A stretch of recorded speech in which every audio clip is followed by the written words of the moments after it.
All right, Brandon, you there? I am here.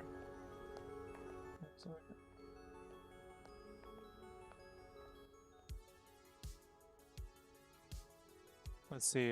Go ahead and talk at a normal level. Hey everybody, it's me, Mega Potato. Gonna be joining Rob on the stream. No.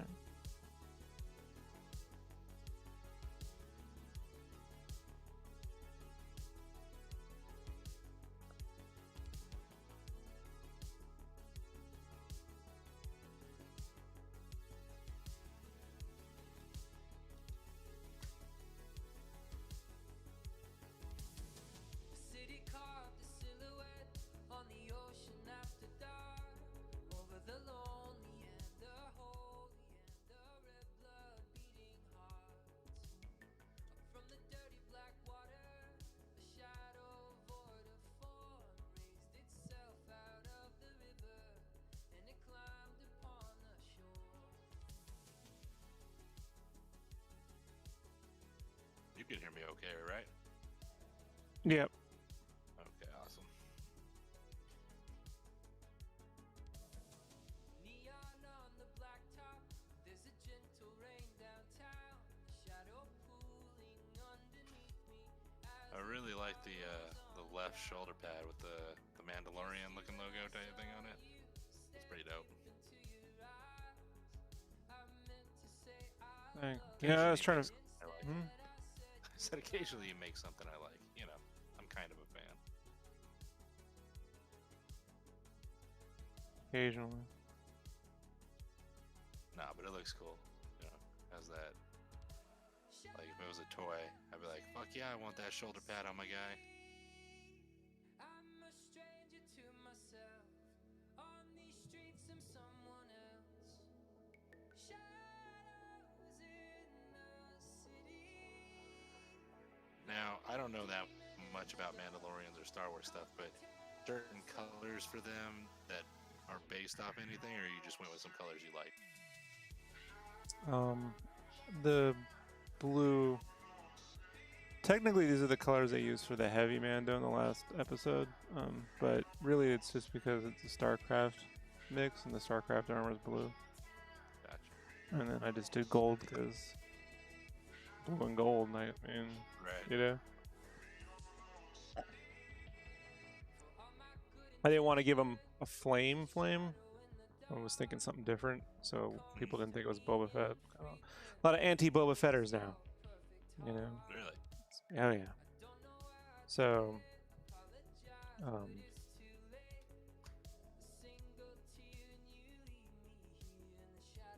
the background just sort of keeps that color scheme going on.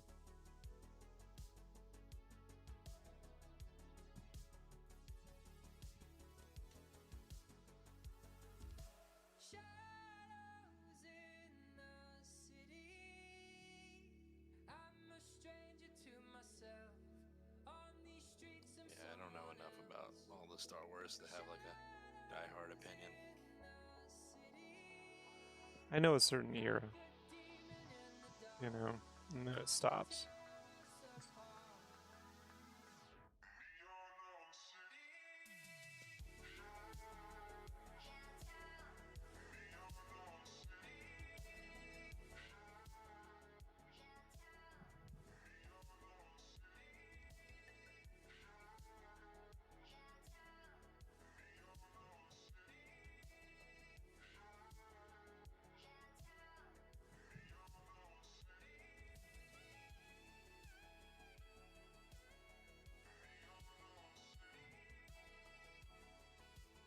Yeah, before the Netflix, the Disney Plus show, I didn't even know that the Mandalorians weren't allowed to take their helmets off. I always just thought like Boba Fett was just cool and he never wanted you to see who he was, and then He's a Mandalorian, so it's one of those things George did in the prequel, man. They're like, they're not really Mandalorians. I'm like, I can't fucking deal with it, you know, like, you know. So people are like, "This is totally con." I'm like, I know, I just don't care, you know, like. I mean, the Clone Wars should have been the Republic versus the Mandos versus the Jedi and shit, dude. Like, it's how we always kind of thought it would be, and then it wasn't. So, and watching them disbanded, you know what I mean, over the course of the old trilogy makes a lot of sense, you know? They lost the war.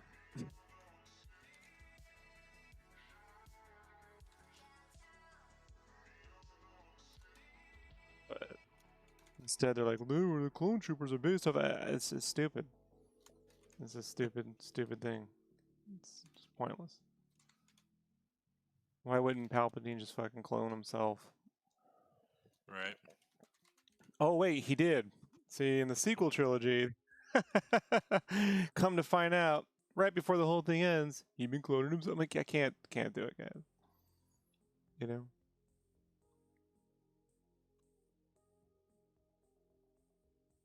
So. Spoilers. Oh yeah, spoilers for a movie that came out over 6 months ago.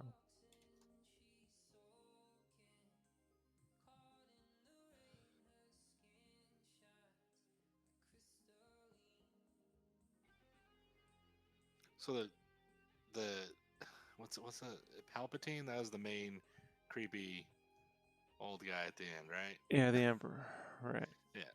And so that was a clone, but with his, Oh no, that was the original. Are we? No, man. You know, man. Because I'm not a fan of this. That's what they were insinuating. That's what the book kind of insinuates. But then now they're saying no. So like, you know, here's the thing, man. It's a big clusterfuck. They'll fix it. You know, they'll fix it. Why? Because they have a whole land called Star Wars at Disney, and when this COVID shit is done, they're gonna want to fill it with people. You know, so it's like they'll fix it. You know, people go, well, you know, Disney won't. They fix it. I'm be honest, man. Didn't really give a two shit. I kind of liked the first Thor movie. Thought the soundtrack was great. I thought there was a story there to be told about more of a father-son story, like with the two fathers, an Earth Father and you know the Godfather, all the Godfather. That's funny, but like the whole thing didn't really go far enough for me. And the Jane thing sucks. But by the third film, Thor is one of the coolest fucking characters in all of Marvel. Yeah. Never thought I'd say that, you know. So like they'll fix it, but it's gonna have to wait it out. You know, Mando's like, I think the first, you know, Rogue One was great. Seemed to be almost a fluke, but you know, but the Mandalorian is a lot better. So it's not perfect, but enjoyed it tremendously. So they'll figure it out.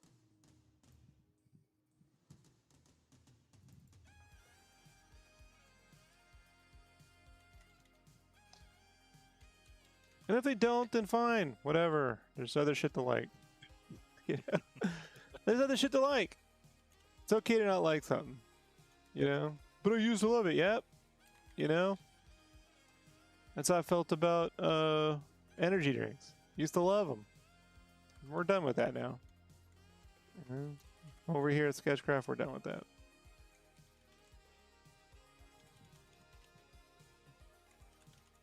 I'm drinking almond milk with cocoa powder and sugar-free vanilla right now. Dang, living it up. And a little shot of Jameson. Oh my! Today was a stressful day. Right. I'm not getting into why, folks. It was Brandon knows why. For Rob, it was a stressful day. I broke up with him. Surprised we're still we're in a multi. What was it? What's the word I heard? There's a thing for like now and multi-constitutional. No, Brandon. There's a thing. I heard it the other day. Some dude was describing his marriage, and clearly, I don't know. Guy has. It's like you can date the other gender in your marriage. There's a word for on multi something. They're like, dude, if you're just gay, just be gay. Like, but he's I guess can't handle that thought. He's like, no, it's me, my wife, and boyfriend. I'm like, okay, buddy. You know, like.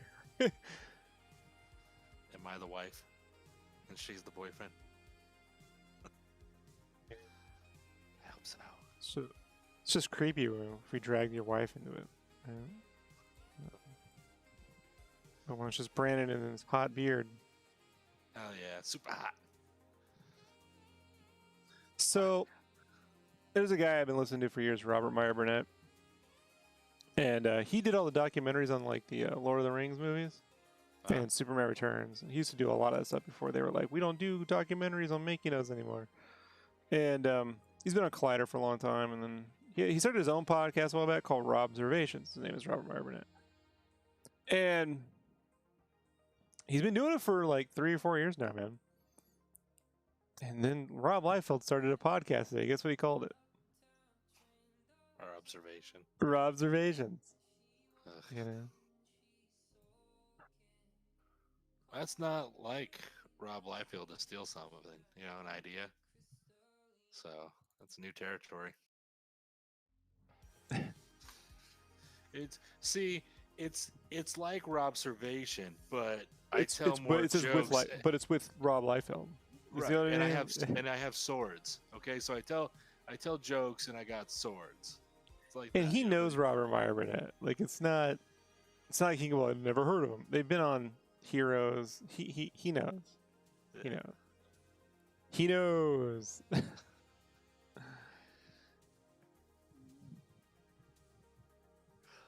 That's so fucked up. I was like, I'm gonna start a YouTube channel, Sketchcrafty.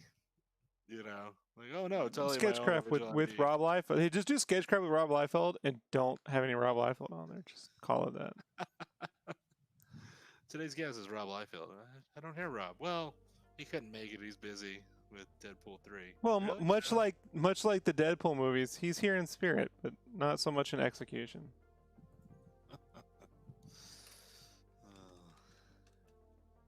He's a consultant on my podcast. He wants that sweet producer's money. Right.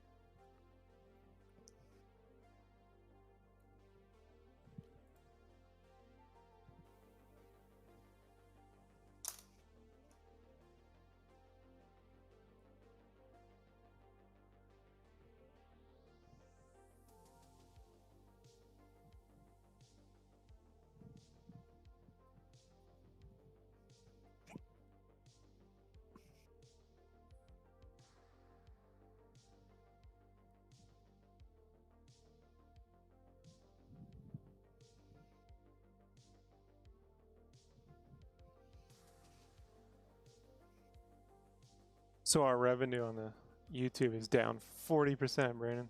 You know that? I did not know that. But we're still making $4 a month, so you figure it out. That's how much we make on YouTube. It's because of the music. Yeah, it's because of the music. They're like, well, I'm like, I don't give a shit, Right. Take my $4 a month.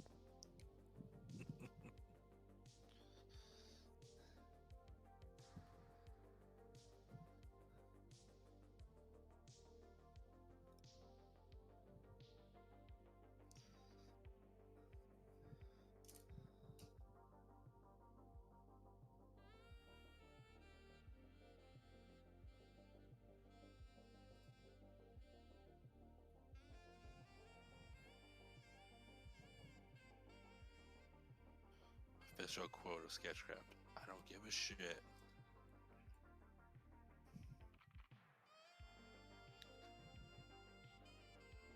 I care, but what can I do about YouTube? Like, I'm never. Doesn't matter. I mean, I got 2,000 videos in, dude. I was making like $8 minus some change a month. Literally, I could just ask for that money every month. Can someone just, you know what I mean? I could just beg for fucking $10 a month. Like, I just don't need the trust. And then they started with the whole tagging me with copyrights for breeding, which that's when I drew the line. That was my final straw. I was like, well, if I'm going to get hit with the copyright strike for fucking breathing, then what's the fucking point? Right. I mean, they're not really strikes. So that's the thing I found out too. They're not strikes. They're just, well, some of the videos won't be able to play in some countries, which my presence in other countries is minimal, so don't care. Then they're like, you'll have to show the ad revenue. I'm like, well, I'm not making any ad revenue, so All right. what's the point? Yeah.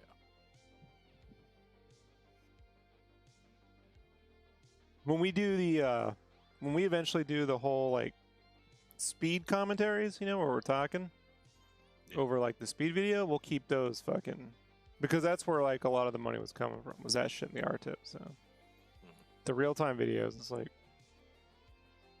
whatever.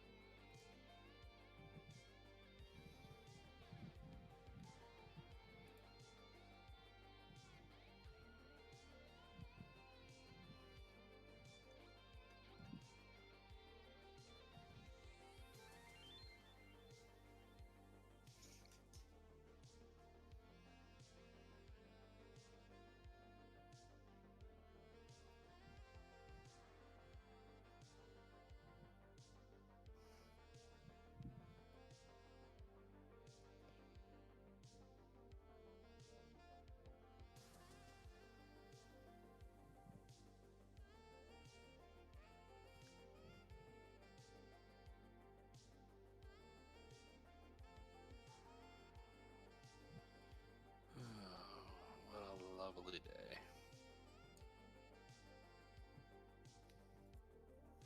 You gotta say it like they do in Furiosa, right? Like, oh, what a lovely day, What a lovely day. right? I push my fingers to my edge of my mouth to give it that stretch cut open. Let's say, what, what a lovely day. Yeah, too much. Maybe I'll cosplay as a war boy, but like a war boy who's like eating really well. You know what I mean? Like I haven't had to drive any of the cars. I've just been chilling at the back at the main hub. I'm just like, yeah, man, notice me. You gonna eat that? I'm the well-fed boy. Thick boys. Oh, that's a whole other thing. THICC. Thick. Like Comic-Con CC. Comic-Con. Things of the past. Pretty much.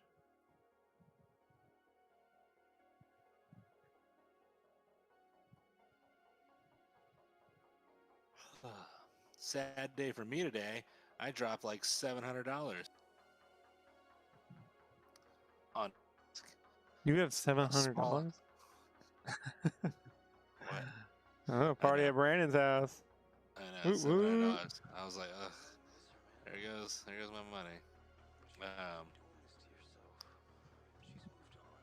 Yeah, so I had to get, I didn't have to, but this one non-stop bad, but had to get a new Cintiq.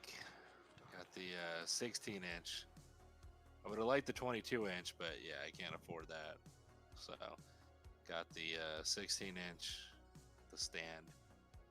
And so I'll be going from the 21 UX to the new 16. So, you know, there's worse problems to have. I just really didn't want to spend the money. But when this thing keeps going out like every 5 minutes, I was like, well, gonna have to.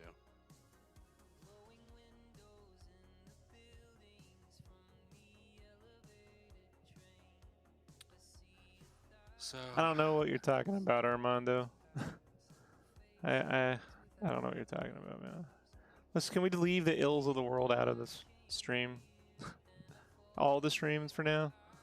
You know? I need some peace. You know? I need some peace. I'm keeping track of everything, but I need some peace. I can't make cool art and fucking think about all that shit. You know? world problems. I can't do it, Brandon. You know, I have limits.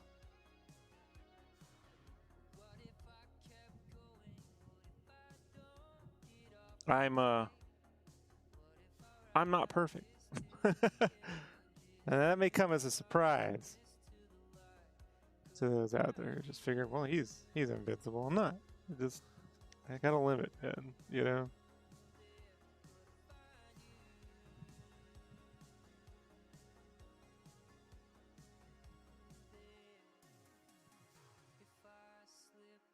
talk about comics and movies and animation and stuff, but just want out of it.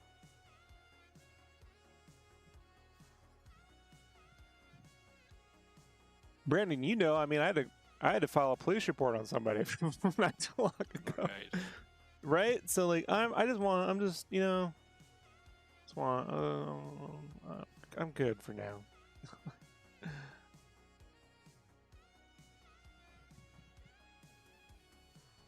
What if there's no answer? We're all just hearts that have to fight through the dangers of the rapids, through the darkness to the light. Could I find you there? Could I find you there if I slipped away?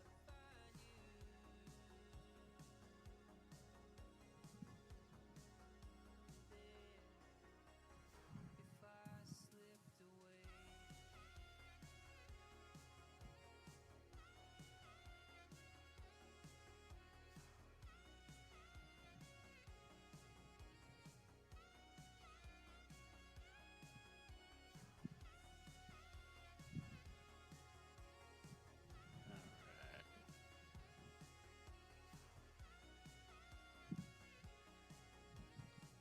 Dang, you've been on Twitter for 11 years? Yeah, I know, right? And that's just the Sketchcraft one. Like, I had one in 2005. That was under my normal art name or whatever, but I switched to the Sketchcraft. Hey, thanks, Kenta.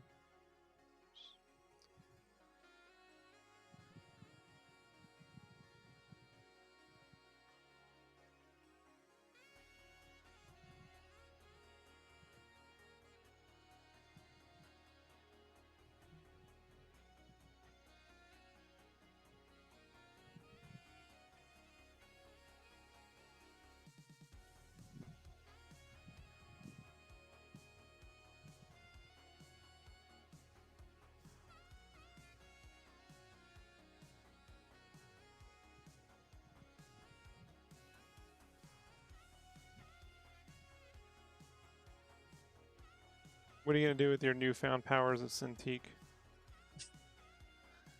Waste it on. Waste it like I usually do. You know, just something. It's pretty much like having a really fancy sports car but not knowing how to use all the features. That's what it equates to. I'll have this badass machinery like I have now in front of me, and I won't even use the high keys. And my wife will use it more. She's the artist in the family. I'm just a tracer. You're mostly using Clip Studio now, though, right? Yeah. So.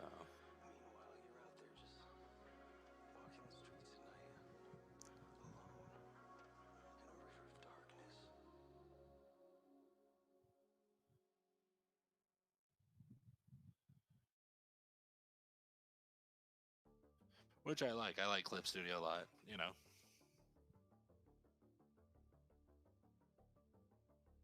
You're mostly using it on your iPad. Give or take. I mean, I go back and forth.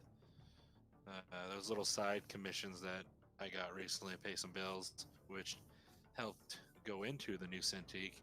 I was just drawing them. It was easier just to draw them on the desktop because, you know, using the keyboard and everything. But I like the iPad when I'm on the couch and being able just to draw things.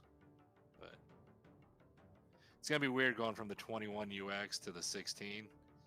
You know, it's just gonna be different on my art desk here, but whatever. I wanted. I'll say, yeah, she's in bed. I wanted to get the 22, but my wife, being the more rational person, was like, "Yeah, we can't swing that right now." And I'm like, "Okay." So got the 16, which is probably fine. But you know, me being a diva, I was like, "Ugh, but I have the 21 now. Why can't I have the other new toy?" It'd be fine. And I know I could have went with what's the name of the other one? Yeah, Uan. And I could have got bigger for less money and blah blah blah. But all I've ever known is the Wacom. That's all I've ever known in the Cintiq. So I've had this for I've had this one for 9 years, 8 years. Yeah, something like that. When I drove down to LA again, I think that was like the first year me and Jessica were together, because I used. Yeah, that's right. So right about the time me and her started dating was after my little after my motorcycle accident, when I got my started to get a lawyer and everything, and then I forgot you used to ride motorcycles. yeah, I got hit by someone who ran a light. And so I didn't get a big chunk of money like I was promised, but I got a little couple extra thousands, and so I bought the Cintiq for like $1,100, $1,000. No, it was $1,000. I got it for $1,000 instead of like $1,300 or $1,500 at the time from the art college, and then I bought her an engagement ring with the leftover money I had. So yeah, we were about 1 year in. So we're going on almost 10 years together. Shit. So I've had this thing for like 9 years, 8-9 years. It's had a good run. I'm gonna keep it so that if they ever start doing repairs, or I find somebody that'll repair it, I can still get it repaired. And then we have two of them. Jessica could use one, I could use one, whatever. Right. So it's not like I'm gonna chuck it. It still works fine. There's no dead pixels on the screen. There's nothing fucked up. Besides, excuse me, sorry. My medicine gets me a little. There's nothing messed up. Yeah, it's nothing messed up besides that cable in the back or whatever. Is it where the back of the Cintiq is, yep. Or is it the whole?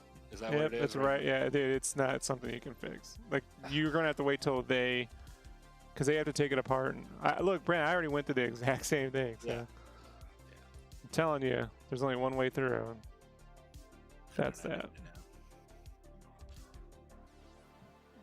So got the 16th inch.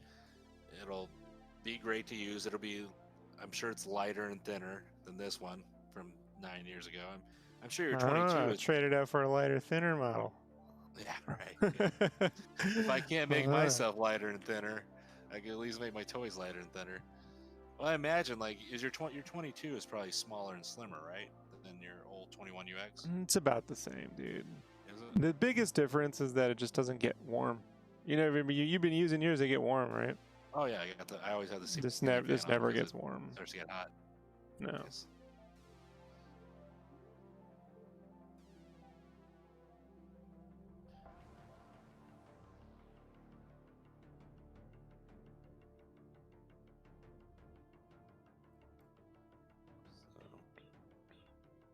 That's just how it's gonna go.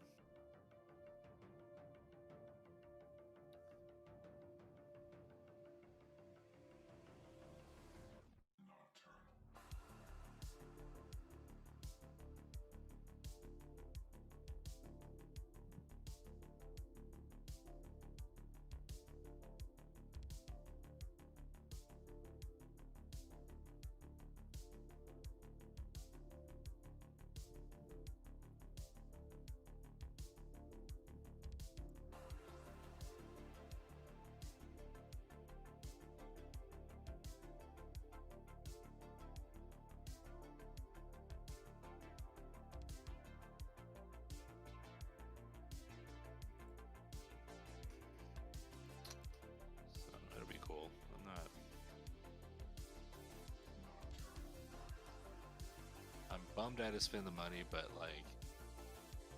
it's also cool to get it, I guess.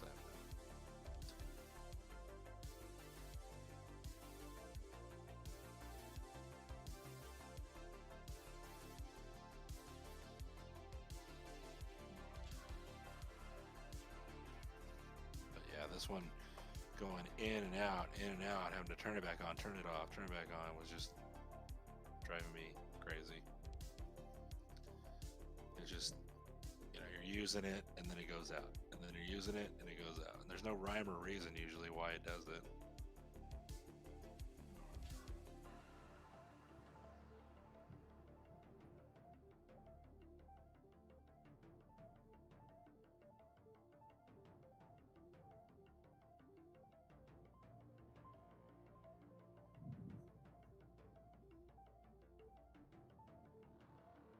OST.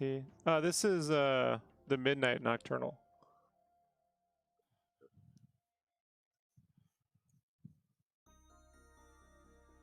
A lot of his music was like on Ready Player One. Remember that?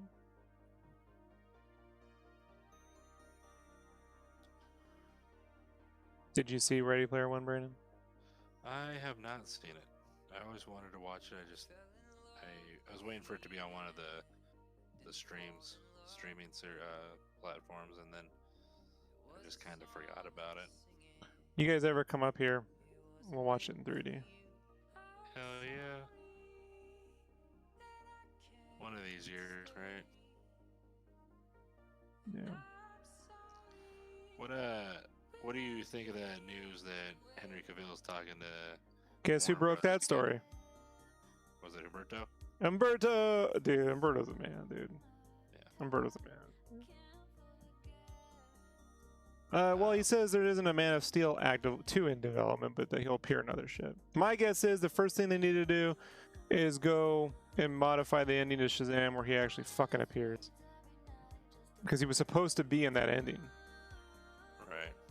You know, but it was a contractual thing. So first they can do that. Put that shit right on HBO Max.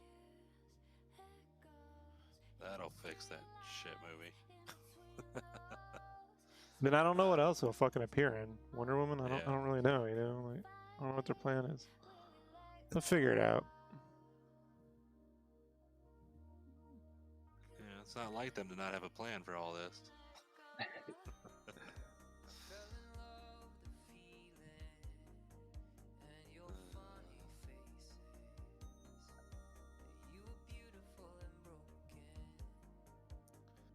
And for those of you that don't know, I hated the Shazam movie. Hated it. You know, I disliked it for completely different reasons than you, I think. Well, I mean, a lot of similar reasons, but a lot of different reasons, you know? And, like, my friends are just, well, you know, Rob, it's like, man, I was fucking adopted. Like, I'm telling you, like, it bugs me in any movie about adopted kids where they get with the family in the first fucking 24 hours, they're, like, trying to get you to call them father and dad and shit. And I'm just like, fuck that shit. Yeah. You know? Like, you go ahead. Sorry. we're family now. I'm like, yeah, I just fucking got here. You know what I mean? Like, will you fucking... Like, I mean, and I always go, like, a lot of people, they've had step parents. I'm like, how long before you call it step parent mom and dad? Like, even, it's always awkward, right? Like, it's always like, if you finally do it, it's really just a sign so they know that you're cool with them. But Right. it never feels right, right? It's never like, yeah, you know, like... Yeah. I had a stepdad, and then eventually when things just really hit the fan in my house and I got, not to the like extent you did your whole life, but where I got adopted into a family in high school, you know, one of my friends' families that took me in. I remember one time, like, the dad was yelling at one of the brothers. There was two brothers, and I said something. He got pissed. He goes, "Hey, I'm fucking talking to my kid right here. Like, shut up." You know what I mean? Like, it wasn't like, "Oh yeah, you're part of the family now." It's like, no, they took me in, but it wasn't like, "Oh, you're now our son." You know, it took a while, and you know, the dad died of cancer. You know, it sucked, but the mom still, you know, she calls me like her third son and shit like that. You know, and I you know, out of respect and shit, but it was never like, "Oh, first day, like, oh, you're the kid, you're in our family." Thanks, Jess. Go ahead. I'm sorry, No, Brandon. it was just that. It was just, you know, it's, Well, I always try to bring it to this. So people who don't get it, because they're like, I love Shazam, they don't like that I bring this up. Like, let me explain it in a way maybe you can understand. Have you ever heard Bruce Wayne? Have you ever heard fucking Dick Grayson call Bruce Wayne dad? no. No. Have you ever seen that? No. No. There's a fucking reason, you know?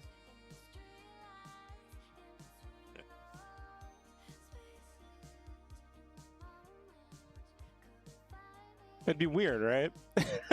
Right. It's You'd be never like Bruce. Bruce never called Alfred dad, or anything like that. right. But yeah, I hated that movie so much. I wanted to like it. I really wanted to like. I'm a fun superhero. I love Big. Big was actually one of those movies that I saw with like my best friend at the time, who I hadn't seen in forever. He got a hold. He was friends with him when I was still living with my mom, and then I just disappeared one day, and his mom and them found me. Like they tracked me down a couple years later, and then it was one of the few times my dad ever let me go stay the night at someone's house. You know, I can count literally on 2 fingers when he let that happen. This kid was one of them because of my childhood. You know, it was like the one thing where he was like, maybe Rob will go fucking crazy if he can't. You know. So then this one kid, and we went and saw fucking Big, and it hit me, you know? It was like, there's something very similar to my life with Big at the time, you know? And so I was like, I love this idea. And the execution of it just felt like a CW show, like a big budget CW show, you know? Right. And it's like, and I keep getting into it, I'm like, everyone in that fucking movie is acting like the kid actors grown up, except for Zachary Levi. He ain't acting a fucking thing like the kid. Right. You know, he's acting like Zachary Levi, you know?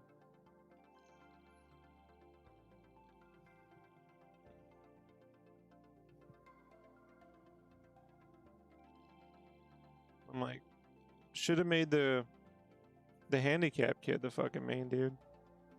Which would have made more sense. Like, why does Billy Batson's like, he looks good.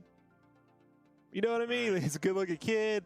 Scott. Cool, break the rules. Cool, yeah, break the rules, cool. Like, make the fucking kid with the cripple kid. You know what I mean? The Timmy, you know? I hate, they're gonna be like, you fucking dick. But it's the kid with the problems. Yeah. Make the kid with the disabilities, the fucking, you know what I mean? And then, you know, he can accept, I'm not accepting who you are, but you know what I mean? Like, there's other facets to the situation. Because I hate to tell people, accept your disability. It's like, no, believe me, it's complicated. Right. Well, I used to have, go ahead. I was going to say, Mark Millar did that with his book, Superior.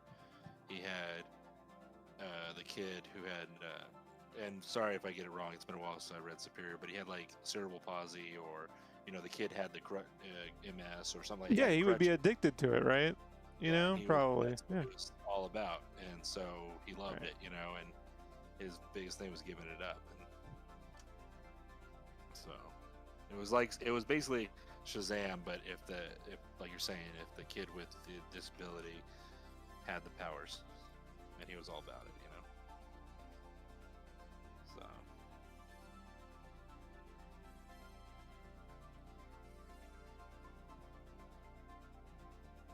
but whatever, man. People love the movie, so I'm like, all right, I love it. I do like the big thing at the end when he gives them all the powers and shares them. I thought that was like the best part of the movie. I was like, well, you know, that actually made a lot of sense.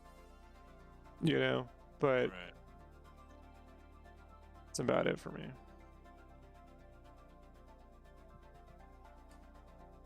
in case I didn't say it, I hated it. Yeah, I think you like Suicide Squad more. Yep. And that movie was still broken. You know what I mean? I'm hoping David Ayer gets his shot at making it. Because that'll fix everything. Won't fix it, but it'll hopefully be a little better. Look, it's the movie they made, you know, like, and it's not like whatever they made was a significantly better version, you know. Right. So couldn't have been.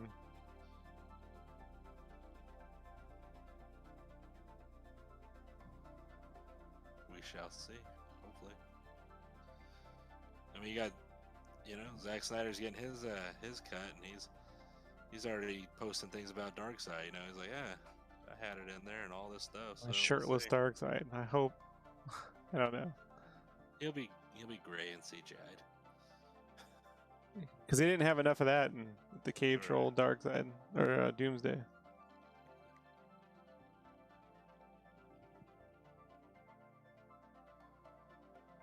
Can we just have them redo the CGI on Doomsday and Batman v Superman so he fucking looks like Doomsday? Some white spikes, some. They white made the hair. concept art. The concept art has it. Yeah, true. Somewhere along the line, they're like, let's make it a milquetoast fucking cave troll.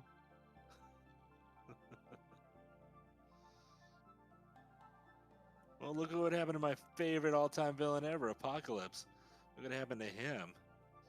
Like, yeah, but you know Marvel's gonna fix that shit, dude. You know, you know Feige. If we all make it through this, we'll get to see that someday. Who knows what fucking Warner is gonna be up to, you know? Right.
Still gonna be cool to see.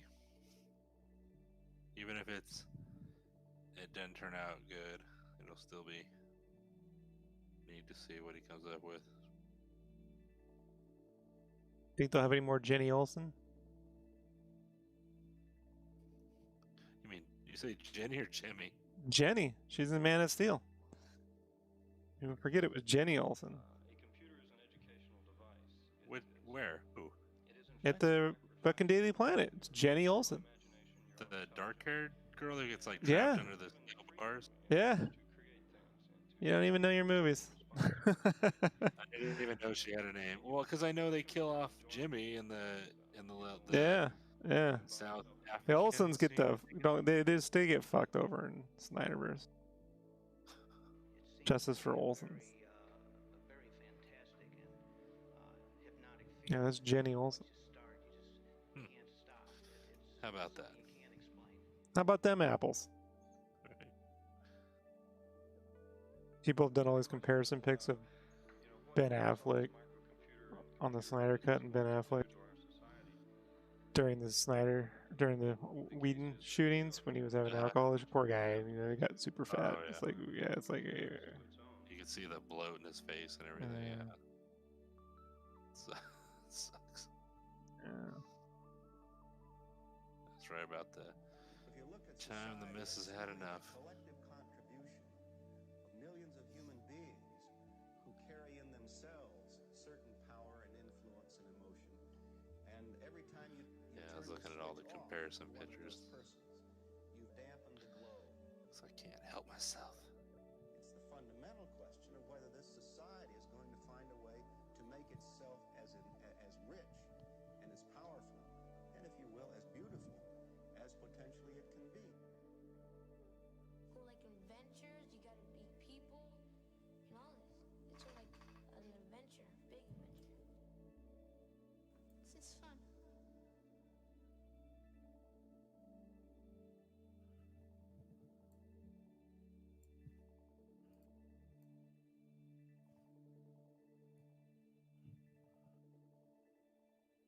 Thanks, dude. Piet. Admiral Piet.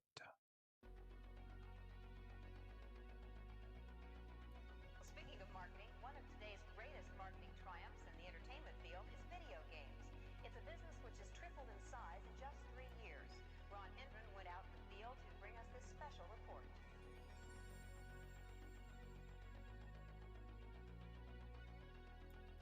All over the country, armies of young people are blasting away at invaders from outer space and paying for the privilege.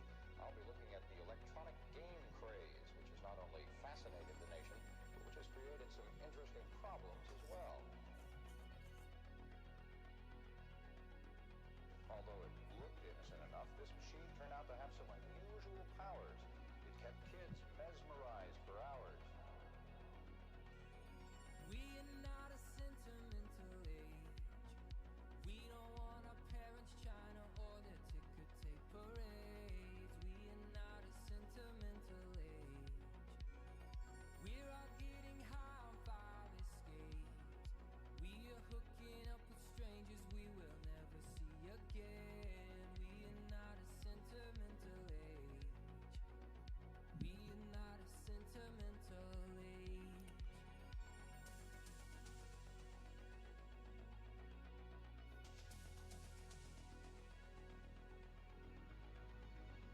When I dream, we're all melting together, synchronized in a mass embrace. Beads of water folded together like a North Shore wave. How strange, we're parts of each other. How strange, I'll never even know your name.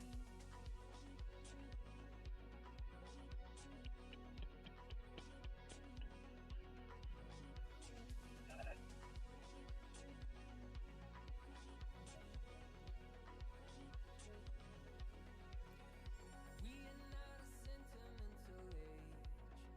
On our shoulders is a boulder of a debt we cannot pay. We are not a sentimental age. Diagnosis says I tend to disengage. I'd rather have my privacy, I'd rather have my space. These are just the pills I have to take. We are not a sentimental age.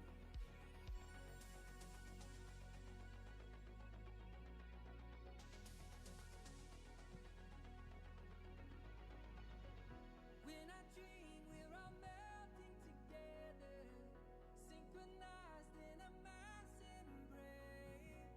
Beads of water folded together like a North Shore wave. How strange, we're parts of each other. How strange, I'll never even know your name.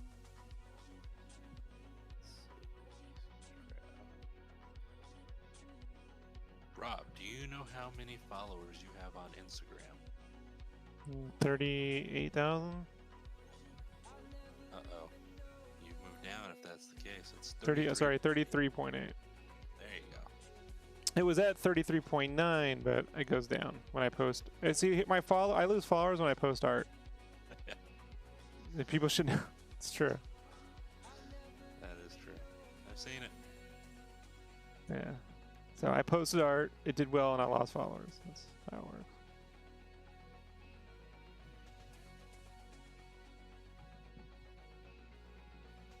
I don't care.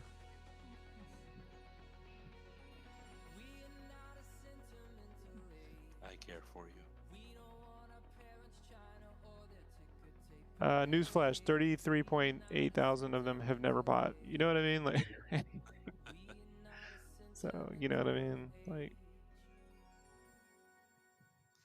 say 33.7 thousand of them have never bought or bagged or tipped or anything. So, you know, it's like, it's cool, but whatever.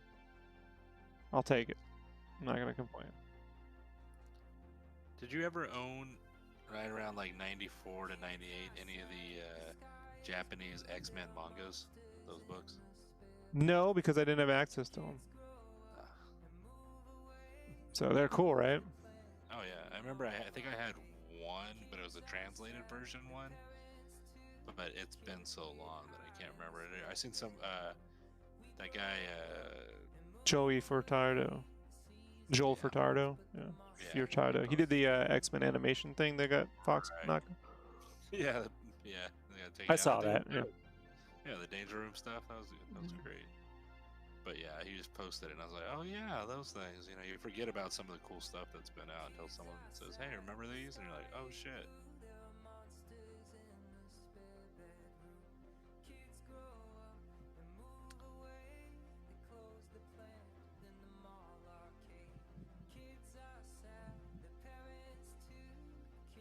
I bought a movie on 4K Ultra HD the other night. Oh wow. And you know what? It was very enjoyable. It was Sonic the Hedgehog. How are they gonna overhype the next video format? It's 4K Ultra HD. Like, what next? You know, Mega Super Duper 16,000K. You know what I mean? Like, like they're shooting themselves in the foot by over Ultra 4K. Like they're trying to find a way to get people to think it's. Well, it's like those. Remember the restaurants you used to go to back in San Diego, where it was like best Chinese food, and it's like Oh, yeah. ultra best Chinese food. Yeah, premium Chinese food. That's my favorite when they do premium. Yeah. I had a place that was on a grand opening. Every year they just add another grand to it. It was grand opening. Every year a new grand. You know? Essentially. Yeah. But yeah, I really like Sonic. I thought the special effects were really good for what it was. Like, Told you, right? You didn't believe me. I was like, it's surprisingly. You're like, you liked it? I'm like, I went in shocked. yeah. You know, I wasn't a big fan of her sister, you know, that whole thing, but other than that, I enjoyed it. Man, she really hated. Like, I was like, the dude's a cop and he's a good guy. Like, it wasn't like he was like Yeah. some asshole. He was genuine. He's Cyclops. She Chill she out. should have been more with that way with the Sonic thing. You know, I hate critters. You know, Like, if she hates dogs, so she's pissed off that the dog's there, and then all of a sudden Sonic shows up. it's not the actress. It's just it was a poorly written role. You know. Right. But yeah, I thought, you know, I thought Jim Carrey was perfect in it. Like, it was good. Yeah. It was old school Jim Carrey. You know, the dancing, the weirdness, the over the top yelling, like Ace Ventura style. I was like, man, I thoroughly enjoyed it. Like, I have no problem with the movie whatsoever. The special effects were great. The Sonic character was funny. You know, the interactions. I was like, It's the last movie I'll ever see in the theaters. You know. I'm trying to think of the last movie I saw in theaters was. Shit. What was it? It had to be an I only go for action, big budget movies, so it had to have been like. You probably saw Joker. Well, we saw Joker together. We saw Joker together, but I think I saw something since that. No, Endgame was before Joker. Oh, don't tell I me think the Joker last was movie you one. saw was Joker. I hope not. Yeah. Well, I don't think it was. I think there was one after it that me and Jessica went to go. Oh, me and Jessica went and saw. But was it? It was something disappointing too. It was a girl movie, like a girl superhero maybe. No, what was it? It was something where Jessica didn't like. She just did not like the girl character, and it bugged her. What was it? They're gonna cancel the Oscars this year, Armando. I know. Sonic had a good chance of winning Best Picture, but they're gonna cancel that. They'll cancel it, or they'll open it up to Netflix movies. The Academy's not gonna allow Sonic the Hedgehog to win Best Picture. I wish to God it would. Right. I wish to God it would. You know, but.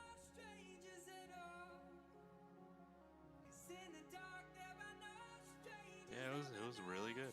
I liked it. Yeah, I gotta show it to my wife. She's like, "You said that was good." I'm like, "Yeah." Yeah. You know, before we put it on, like, we could rent it from Amazon or whatever. Jessica goes, "Well, let's just rent it." I go, "Listen," I go, "Rob said it's a good movie. Let's just buy it." I was like, "It's like, I think it was like $10 more or something. You know what I mean? $10 to rent, $19 to buy, or $18 to buy, or whatever." I was like, "Let's just buy it. I think we'll like it, and I think we'll want to put it on as background noise again." And then, you know, 10 minutes in, she's laughing. I look at her, I'm like, "Yeah, huh." She's like, "Yeah, you're right. Like, we bought it. I'll watch it again." I know. It's Oh, got good now you're gonna watch Haikyuu, right? Nope. Brandon, I'm gonna be honest. I'm now going to we're gonna do a fucking podcast where we talk I about it. So watched you the first. I watched no, the you gotta first watch 3 the season. No, I don't care about your fucking whole first episode. You gotta watch the season, bro. You gotta watch the first season. That's it. I'm now officially mandating. You said you no more have- podcast, so Yeah, well now there is. yeah, that's the There's gonna be a this, or there's gonna be no more Mega Potato. You know what I mean? Like, But what has Mega Potato really got? huh? I don't know. I'm just fucking around. I said, what has Mega Potato really got me? Yeah. Not to move a heartbreak, Rob. No, you're watching that anime.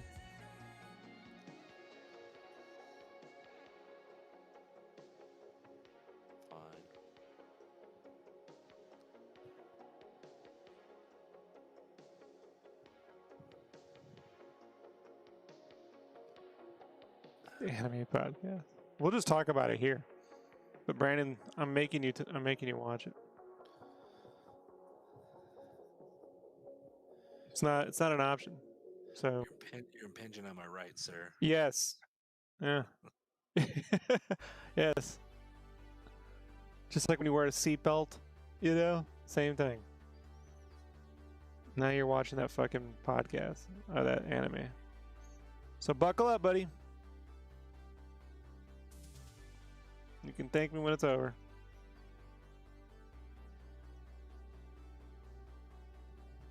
I don't want to thank you. I don't care. You got to.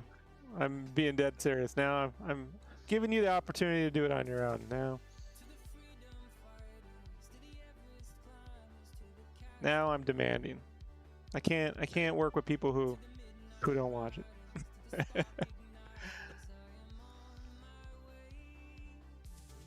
Yeah, it's just it's a CGI anime, man. I have a hard time with them. They're floaty for me, Beastars.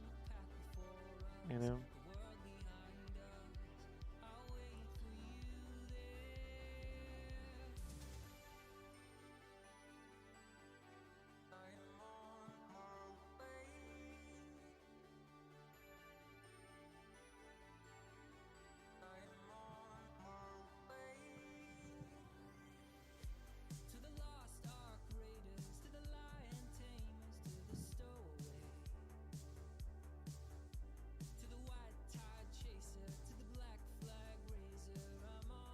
And then I made you watch Full Metal. And I made you fucking watch. Did I make you watch Gurren Lagann? No, I already like that on my own. Yeah. So.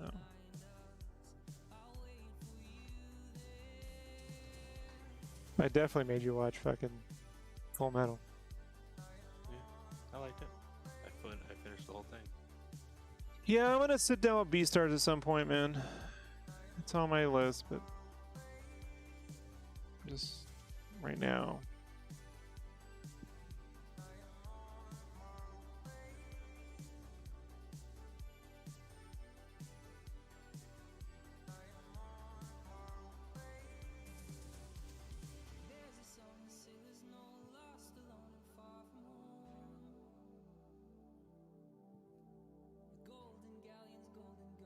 But you gotta understand, guys, Brandon plays volleyball. I do. I'm really good. He just doesn't, and he just doesn't. Like, it's one of the best. It's not like it's a good volleyball anime. It's one of the best animes ever fucking made. Ever. And he's just putting up this fight because he's fucking stubborn, and I've had enough of it. So we're gonna have a discussion. We're gonna have a discussion. You tell me. We're gonna have a Friday discussion. Every Friday, we're gonna go over what episodes you watched. So we're gonna start with this Friday. So you better start watching. I'm not gonna watch it tonight. I'm going to bed. Well, today's fucking what? Tuesday? Wednesday. Well, you can watch it tomorrow. I'll watch. What do you got going on over there? Watch an episode on the weekend. You're gonna watch more than an episode. We're not taking 2 years if I can get through this first season. I like how there you said I'm the stubborn one. Out of us two, I'm the stubborn one. Yeah, well, you want to go work with Elvatron, or you want to work with Sketchcraft? Those are my only two options. Yes. No one else wants you. I know. Oh. Well.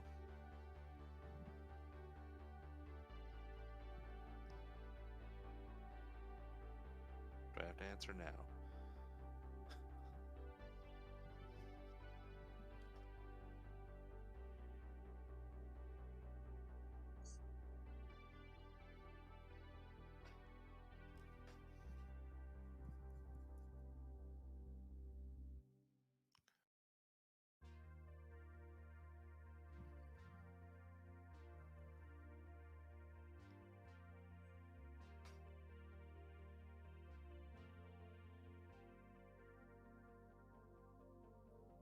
I made my home in a tin top bomb, and I was so happy with 28 years of free falling.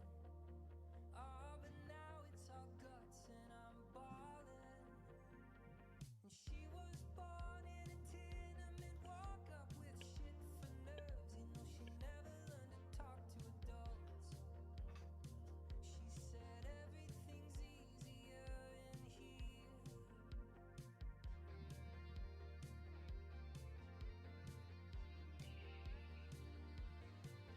Like the dancer with bruises who gathers the cash when the music is through. No, she don't look back. I've come to look for America too. All I ever wanted was a spot in the mountains with an 8-frame cabin and nobody counting our days, or cursing or praising our name. But the best we could do was to enter the void like a wide-eyed child waking up to the noise of East Harlem. Don't they see that we're starving?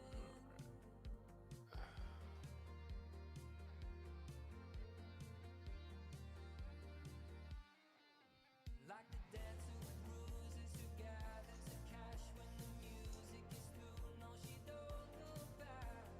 I've come to look for America too. And we stole a car on the 4th of July. I pawned my guitar and we drove through the night. I've come to look for America too.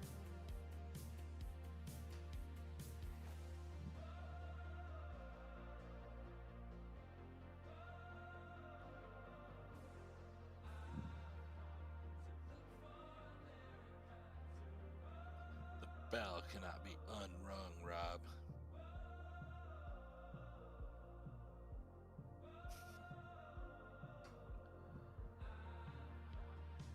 You know, Bacon fought me on this with Full Metal when I was working on him with Game Cave. I was like, well, look, I got to be able to have conversations with you about certain reference and you haven't seen it. And so, like, if you're going to work on this with me, I'm demanding you watch this one fucking anime. Just some basic fucking, like, we got to be have a share. He's like, oh, and I'm like, all right, then we're not working. Don't be like Bacon, Brandon. Bacon.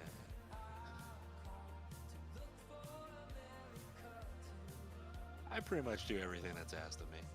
Yeah, well, I don't want pretty much. You do everything. That's awesome. It's for your own good.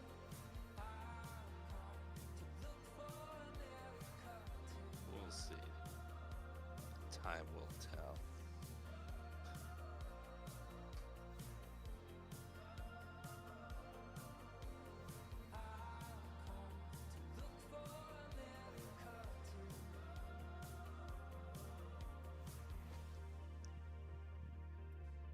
Would you rather be a co-founder of Image Comics or work with Miyazaki? Miyazaki. But it's like really small part of working Don't with him. care.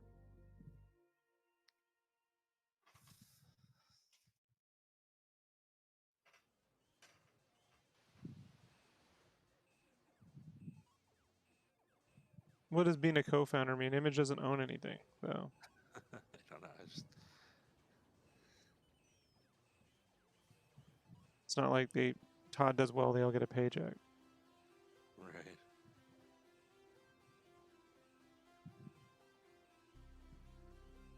It was that slimy. I am certain Miyazaki would hate me.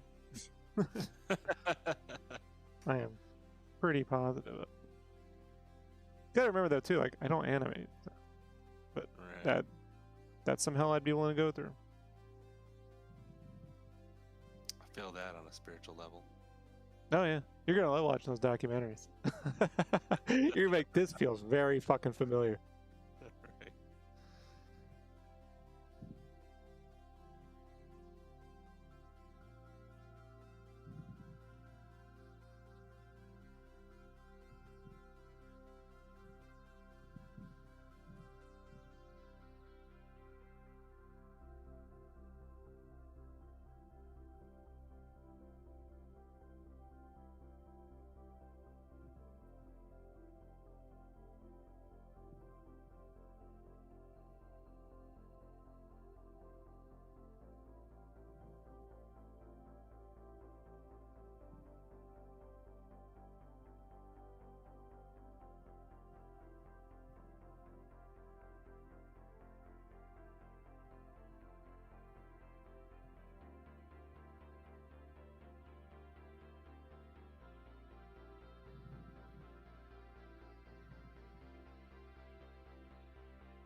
Oh, man.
You ever go golfing? Yeah, once. I don't like golfing.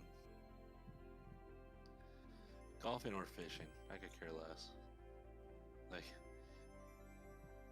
maybe it's the artist in me, but I was never like, I just never liked it. I was just like, ugh. Nature, I'm not the killing animals type. right? Not my thing. Well, you know where the meat comes from? Yes, I do. And if we could grow it in a lab, I would fucking be more than happy to. You can't. You go to the lab. The secret thing. Ever. I don't care. The people who worry about meat being grown in a lab eat everything from a lab. They eat all frozen food. They eat all fucking potato chips and fucking cereals and sodas. You know what I mean? You think that's real cherries in your fucking cherry soda? You shut Or in your your mouth about La my Croix. cherry coke. Your La Croix. You know? But not the meat. Everything else is fine. Not the meat. Like, okay. That's the one thing. That's the first thing I want them to do. Is and stupid viruses. Imagine just getting a home chia pet, but it just grows ribs. Like, I'm growing my rack of fucking my baby back ribs here. Just I'm not against that idea, you know. right? See, they just haven't framed the whole thing appropriately to this base of people. You know? Right. I'd put my rib plant next to the window, and I'd pour Yeah. barbecue sauce in to help it grow. I'm just like, well, just water my rib plant.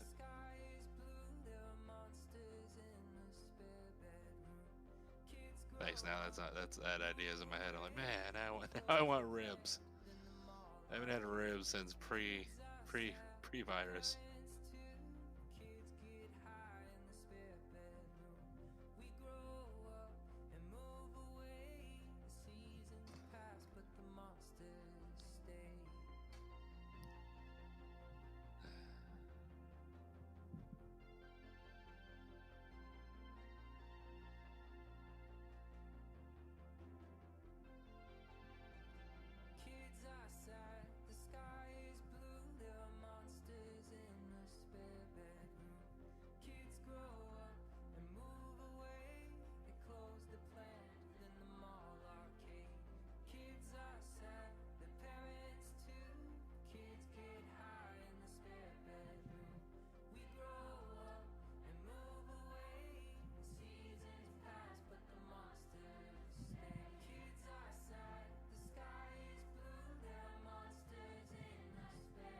And so Liefeld posted this picture the other day to his Instagram story of Deadpool holding up a bloodied Mickey Mouse.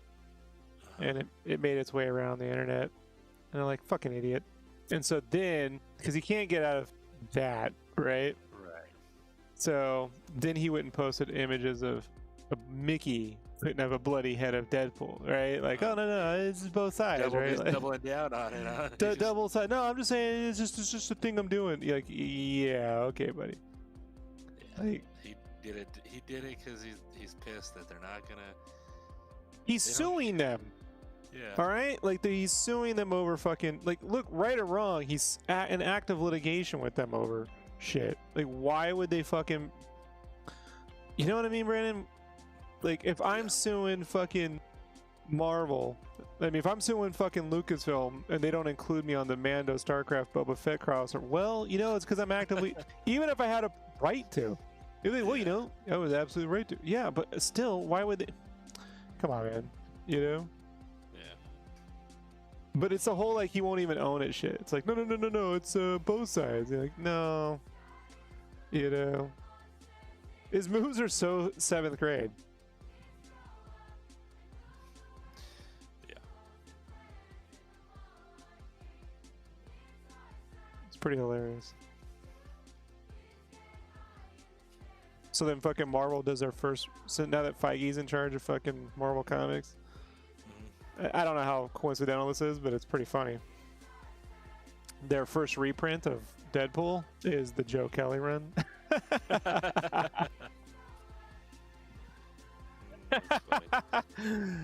What are the odds, Brandon?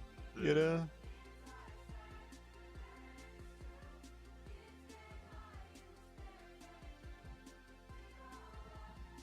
That's funny.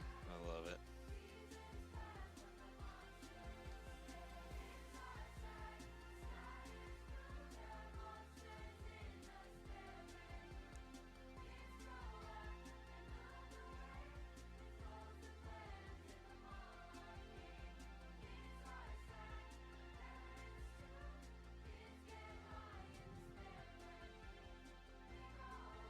Meanwhile, if the guy that owns Youngblood was posting pictures of Youngblood holding a severed head of fucking Liefeld, how do you think he'd react to that? Right. I think you might have a little bit of a problem. He'd probably file assault charges. Right.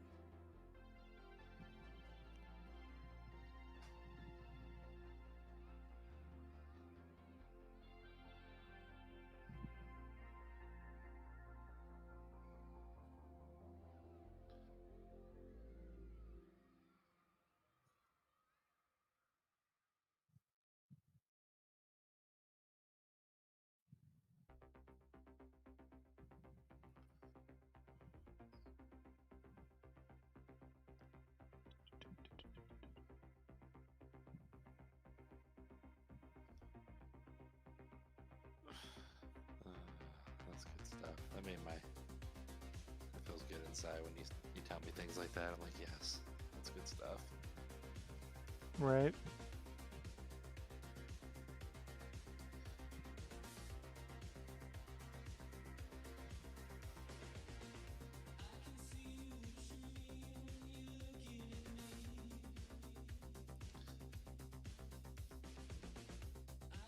It's just, I don't know, man. He's a fucking man-child. He always has been, dude. You know, and he's always played this, like, devil's advocate. I don't really know. I don't know. Like, you know, when he fucking left, he got fired off Marvel over Heroes Reborn, bro. You know, he's like, oh, look, we did all these sales. Yeah, and then you fucking had an unlimited late books. Unlimited late books, you know? Yeah. Why don't we talk about why you were fired? Why Jim Lee had to go in there and fucking solve your fucking... why Wallstrom had to take over those books? Yeah. You know? I'm not even knocking his artistic interpretation of the Avengers, dude. I'm just saying, or even Captain America, I'm saying Right. that he was incompetent and fucking they missed all the fucking books. And he got fired. And Jim Lee had to come in there with Wildstorm and solve that fucking problem. You know? That's what happened. And he just fucking omits shit, you know? Like, he's never once been like, I fucked that up, could have done better. The closest was on that Image documentary when he talked about how much he used to pay people. And Right. like, you know, and he's like, yeah, I definitely, you know, did too many books. I may have put my name on things that I shouldn't have, you know? That was the closest I've ever, in 30 fucking years, heard him apologize, you know? Right.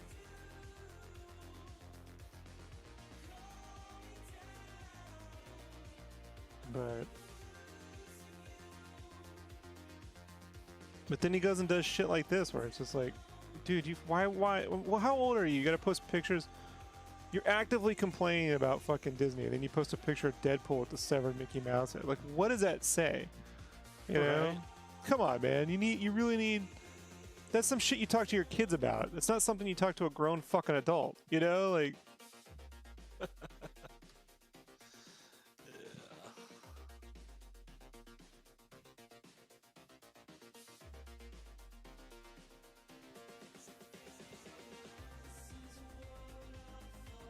And I say it as a fan of his characters. Not so much in their execution, but I have always had a fondness for the Extreme and even the Image characters because they were like they were like kids who grew up with fucking, not so much kids, it was older kids, but you know, kids who grew up with fucking Transformers and G.I. Joe and He-Man.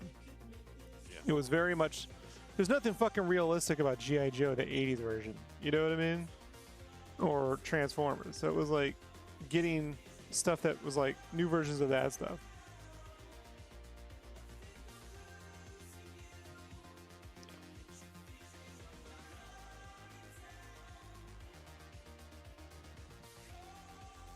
And I was like, man, with a little bit of care, these fucking characters could be a lot of fun.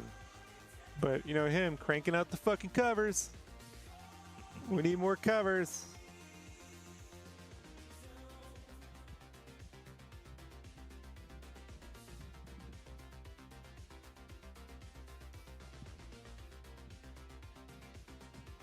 I don't know who H-Bomber guy is, but I used to go to Comic-Con in the 90s and complain to him to his fucking face. Lest you think this is like something that I'm jumping on because of the fucking internet. I mean, we're talking about... When Heroes Reborn launched, I was at Comic-Con laughing at him. All right? Because I was a fucking little asshole. All right? Like, look, anytime some fucking dude starts shit with me, I go, well, I probably earned it. You know what I mean? Yeah. Just karmically, you know? And it wasn't that I minded the anatomy or anything like that. It was just that he wasn't even like inking the books, you know, and they were way expensive. Those books were like rough pencils, which, by the way, I like the rough pencil look, but at the time I was expecting fully inked Youngblood issue 6. Like, for me, the Youngblood issue 6 was that relaunch that he managed to relaunch that book properly, you know, and then that was it. Never did shit with it. And then he was charging like $3.99, $4.99 for Captain America, and it was like, I literally thought it was just the fucking prelims. I'm like, what is it? This is a pre? Like, no, man, that's the book. I'm like, get the fuck out of here, dude. They wanted like $20 for it at Comic-Con. I was like, get the fuck out. You know, like this. This is ridiculous.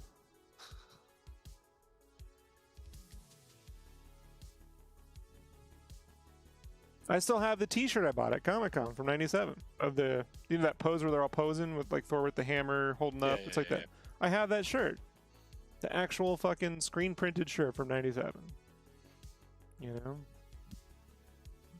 I figured it'd be a collector's item because one day this guy's gonna. I even said it was funny. I was sitting there. I've told this story many times, but I was sitting there.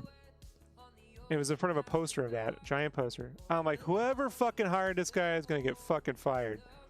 And there was this guy standing right under the poster, man. And he was looking at me. You know what I mean? You know when you get the look, Brandon? You ever get the look and you're like, why is this guy looking at me? And so I read his fucking tag, you know, his ID tag that was hanging around his neck. And it said fucking Bob Harris, who was the editor-in-chief at Marvel Comics. And I'm like, it's you! You hired him! Ah, you're gonna get fired! I yelled and laughed that shit to Bob Harris's face. Guess who got fired over that? Bob fucking Harris. You're mean, Rob. I was definitely a little shit talker. You know? Remember my girlfriend at the time just being really embarrassed by me, you know? I was uncompromising. Like, I was a kid who was like, that's right, I'm like Rorschach. I'm Banky. You know what I mean? Like, you don't want to idolize Banky and Rorschach. You know? It's not a good look.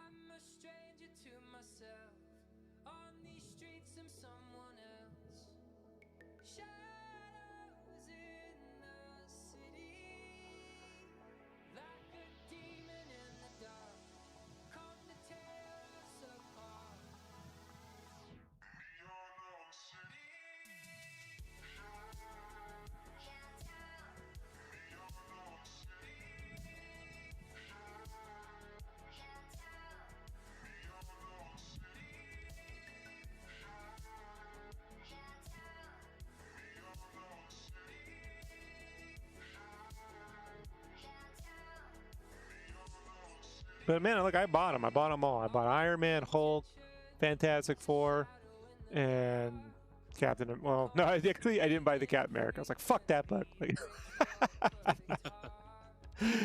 and I was mad because he wasn't applying himself. You know, I didn't mind his art when he applied himself. Youngblood issue 6 being the core example of applying himself. And there's some cool covers he did where you could tell when he was like putting in the effort. But half-assed Rob Liefeld, no fucking way. You know, like I drew the line at it because he would fucking talk mad shit. You know, and he would just be there like, yeah, that's right, I'm fucking the guy who created X-Force. And by the way, he never once mentioned Deadpool in the '90s. For him, it was always Cable. You know, they didn't do the Youngblood fucking Deadpool crossover. By the way, they did the Youngblood X-Force crossover. Just saying. Just saying.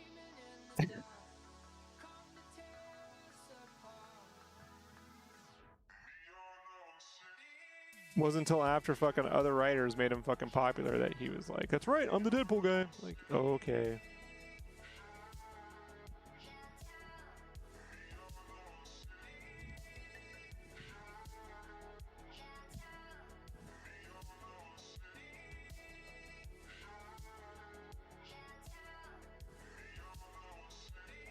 I'm surprised no one's ever called him out. Like, if you really fucking were in love with Deadpool that much, why didn't you do the fucking Deadpool Youngblood crossover? Why didn't he even make an appearance? You know? Because there wasn't this Deadpool cult following in 1997 or 8, whenever he fucking did it, you know? Whenever that fucking thing was done. Might have been 96, 95. So, I don't know. Sorry, I don't have my date all worked out.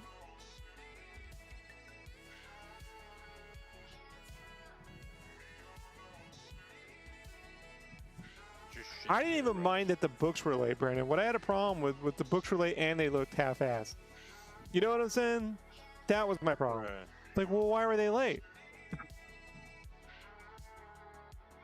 Like, what was the point of that? Why are they fucking $3.99? This is 1997 money, man. Like that. You know what I mean? Spawn was like $1.99. They were expensive. I just remember them being like way expensive. Right. You know.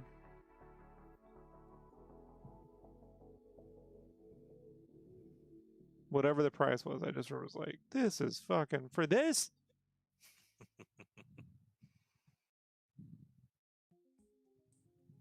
And look, I wasn't that enamored with the art in the Wildstorm books either when they had to finish those series, but they had to finish it because Brett Booth did some good stuff. I think he did an issue or two with the Fantastic Four. I don't know. He did one where there's like Fantastic Four and Wolverine. I like the way he drew that. But I always felt like Brett Booth should have been the guy to take over the Jim Lee stuff. Like, Oh yeah. you know, he was like that perfect blend between Jim Lee with a little bit of that McFarlane stuff, you know. And Backlash is a fucking awesome comic. I know, right? Who's talking about Backlash, Brandon? No one. Nobody.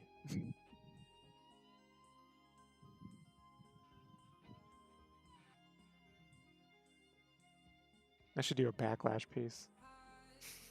Yeah, right. I'm the only motherfucker. that gets me motivated. You know, Rob, you get more views. You have all this artistic ability, and you spend your time doing really lame fucking... Yeah, I do the shit that inspired... I really mean it, Brandon. When I say, like, I try to impress 15-year-old Rob, like...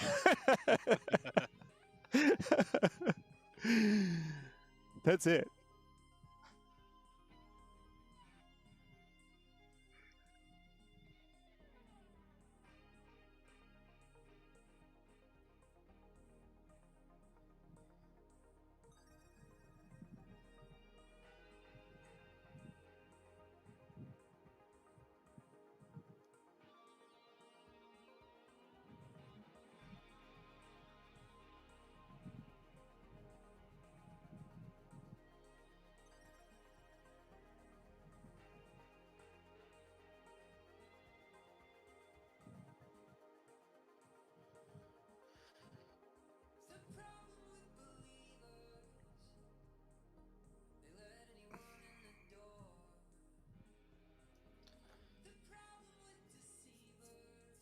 Alright, it's that time for me to shower and get my lunch Wuss. ready. I gotta go in early now. Oh, you gotta We're work. Why you gotta go in early? just getting shit done. We're just Oh, yeah. There's only 3 of us. There's me, my dad, my grandma. Me and my dad are the only ones doing the work in the back. Back to working early and late. It's whatever. At least I got a job, right? At least I'm making money. It's good old Yes. monies.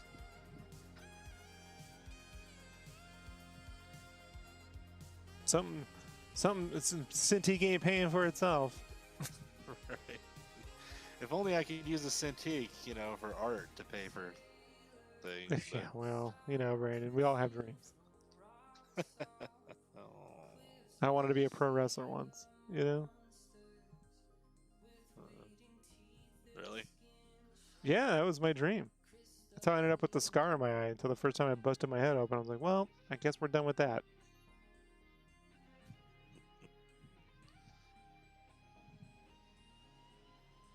I wanted to be the nemesis to Undertaker. The disciple. The disciple. He's going to be like an evil, like angelic dude. And I had my buddy who was a person of color would do like he did this thing called like, it was like the Southern Baptist preacher, Amos Moses, you know? It was going to be a whole... It was pathetic. But, you know, given what pro wrestling does these days, it's not that bad. You know, all things considered. Not too far off the mark. What's up? Oh, Psychotech.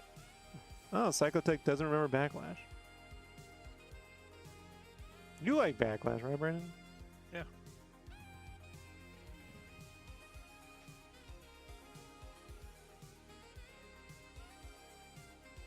All right, man. Well, thanks for hanging out, Brandon. No. Go watch Haikyuu tomorrow. Got it. This weekend. Yep, this weekend. It's not negotiable. All right. I know. Later. Later, everybody. Have a good night.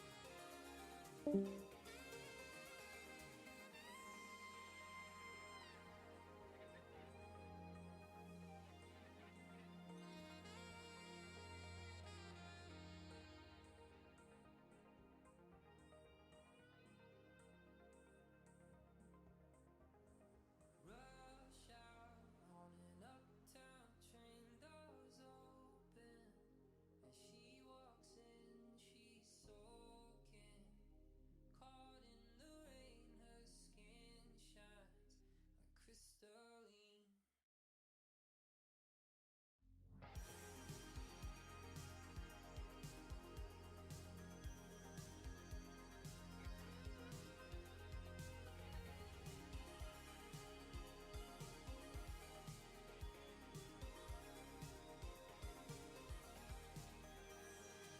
Hey, what's up, Dirk? South Africa. Awesome. I know South Africa from District 9. Sorry. Actually, I had a friend. She was from South Africa. Haven't seen her in a long time. Older woman. She was there in like the 70s. She was cool.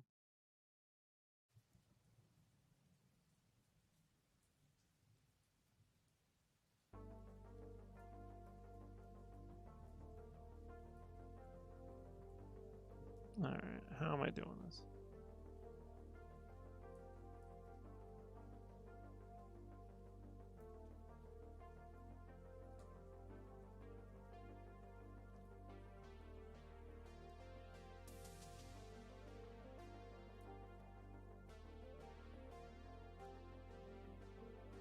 Device I'm working on a Cintiq 22-inch, no touch, using Photoshop CS6. Yeah, really. I mean, gosh, she was a good friend. But we lost touch around the recession, and we were good friends for about 10 years. Lynn.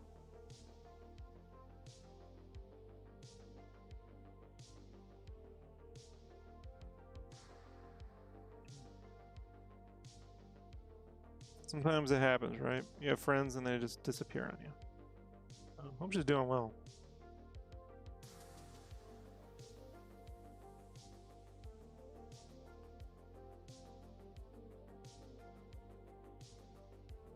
Yeah, it's an indie film. I think District 9 is as good as like the first Terminator movie. You know what I mean? It's very similar. Guerrilla filmmaking, you know?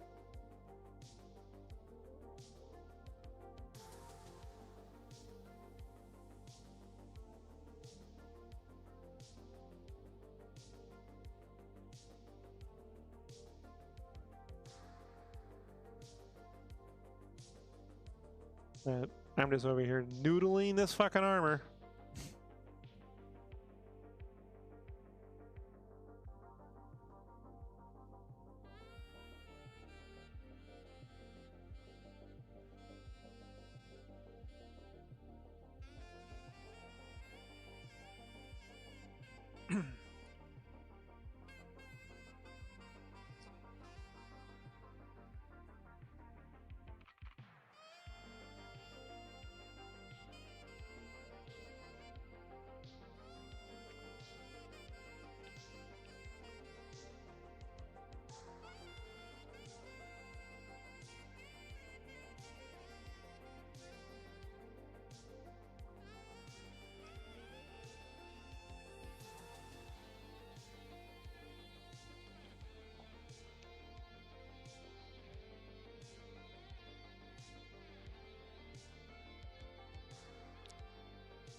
Really like District 9. Yeah.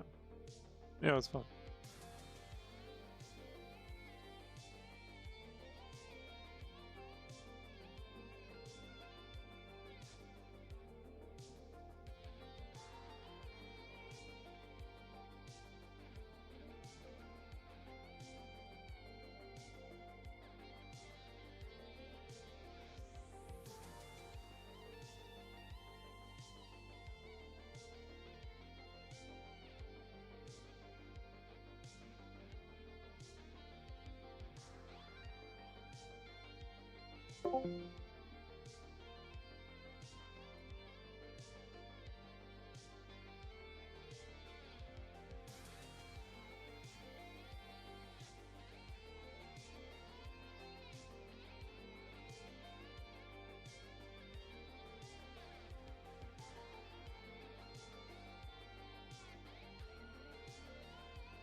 There's another thing.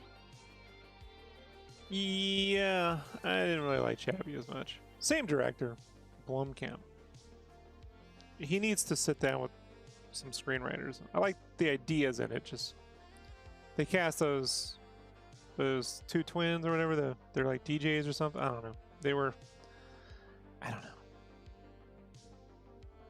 Love the idea of it. You know. The execution was so-so. For me.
Yeah, it was way different than what I expected from the trailer.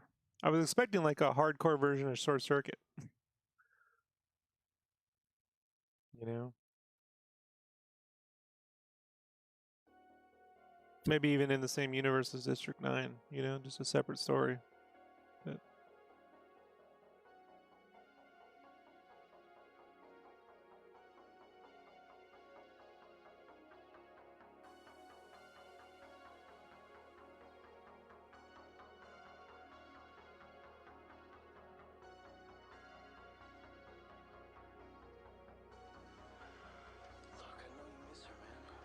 yeah, it just didn't really come across that way to me. Like, I guess I was just expecting more.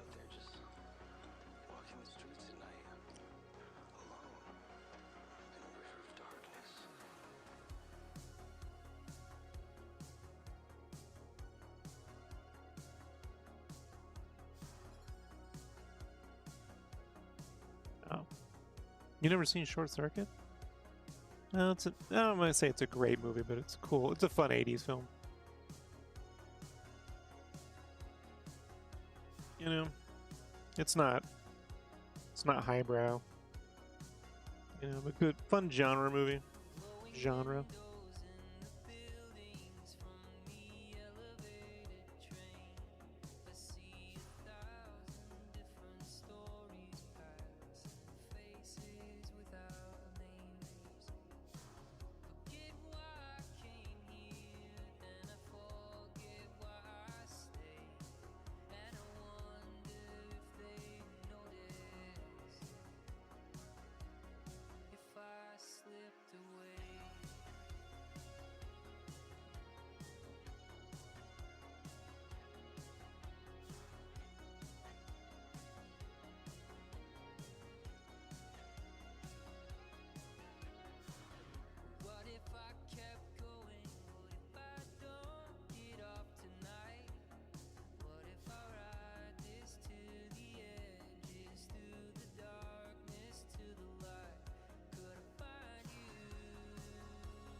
Yeah, you know, Tyler, what's his name? There's a YouTube channel called Practical Screenwriting.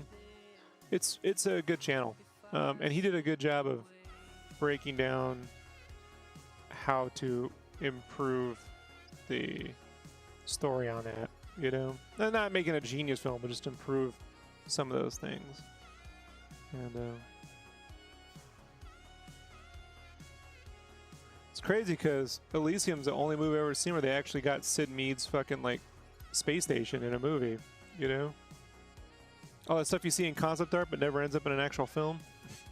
Like, where's all this sci-fi movie shit going? You ever see those people got all this sci-fi concept art like on their art station, but I'm always like, what movies are these for? You know?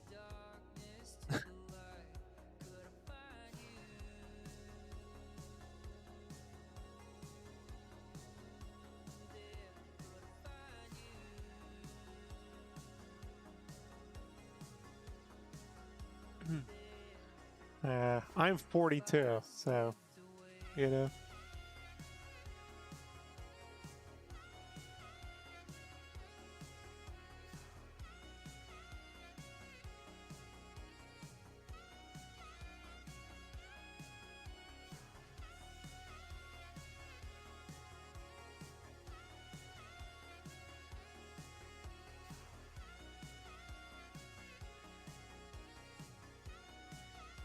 Yeah, so they got the Sid Mead space station in that movie, which, from a design standpoint, was amazing.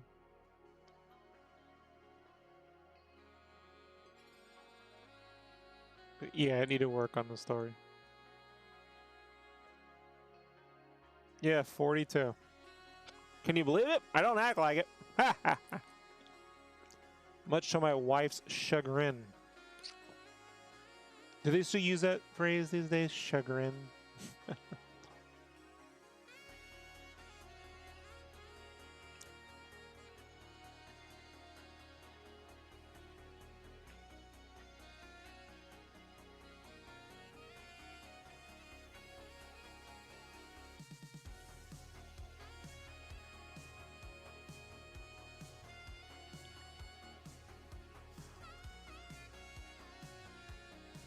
You'd think my art would be maturing. Nope. Yeah, Sid Mead passing away was a bummer.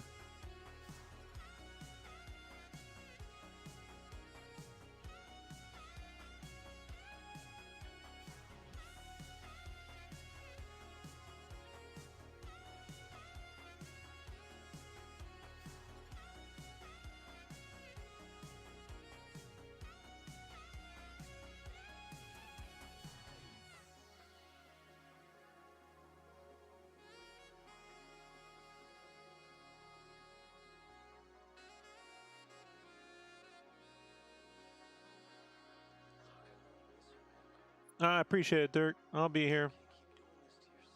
All the videos get stored on the YouTube as well. But thanks for hanging out. Appreciate it.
Yeah, I always felt they should have brought him on to develop the look of the prequels.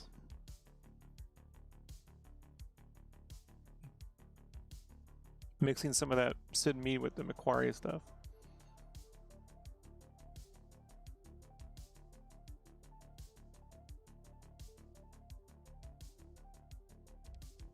I'm not against the whole Space Nouveau look they came up with. I just think like 50 years difference wouldn't have been enough of a change. That should have been like the old Republic. The High Republic or whatever.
Yeah, synthwave is dope. I wish the music sounded this cool in the 80s. It didn't.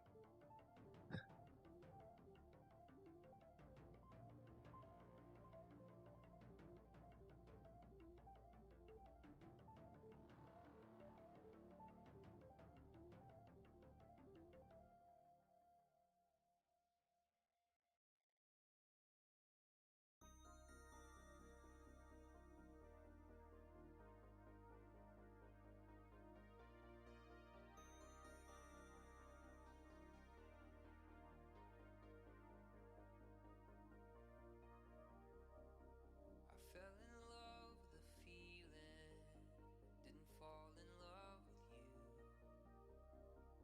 It was a song I was singing, it wasn't meant for you. I'm sorry that I can't stay, and I'm sorry we're like years away. I bite your lip, and you taste like summertime. Hey, thanks, Philip. Yeah, the hint of. I'm with you on that, Armando. 100%. 100%. I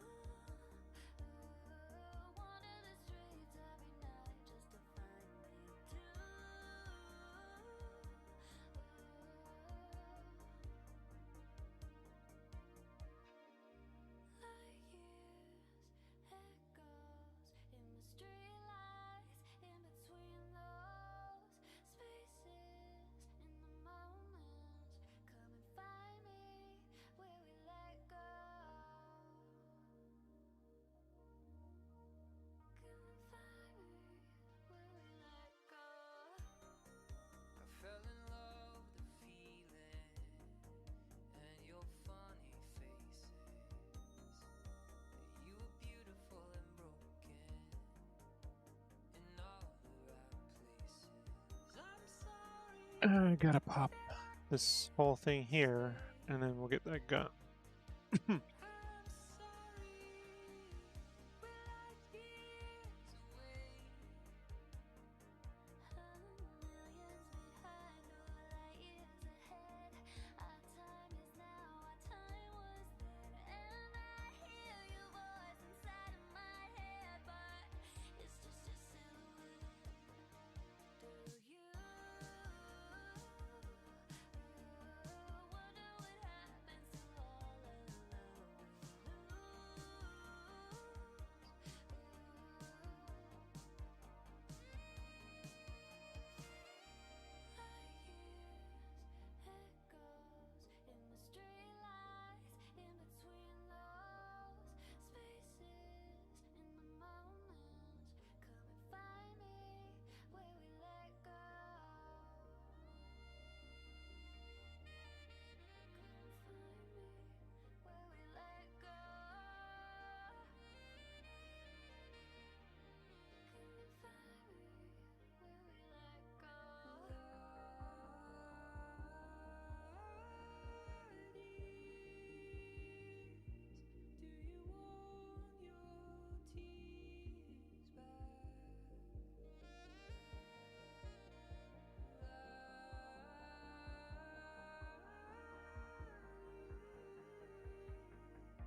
Blade Runner. Yep.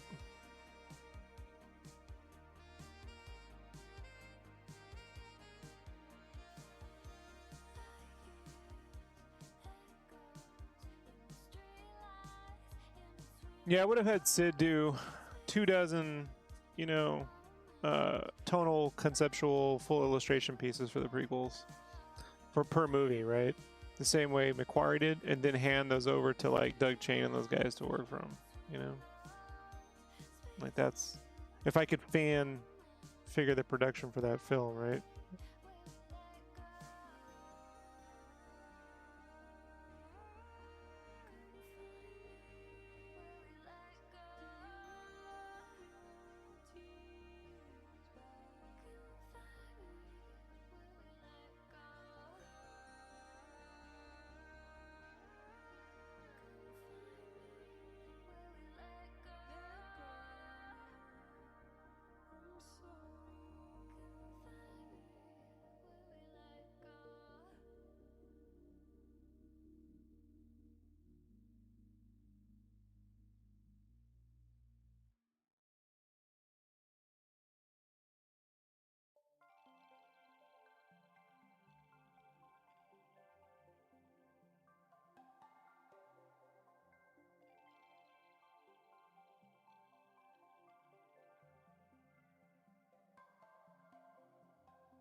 Yeah.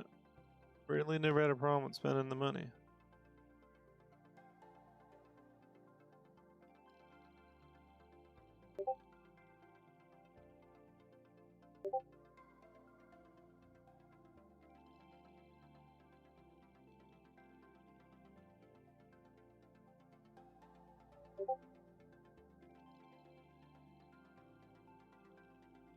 Now.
in fact a direct reflection of your own imagination, your own intelligence. And once you are given the freedom in which to create things and to see the immediate response on the screen, then it becomes a very enjoyable experience.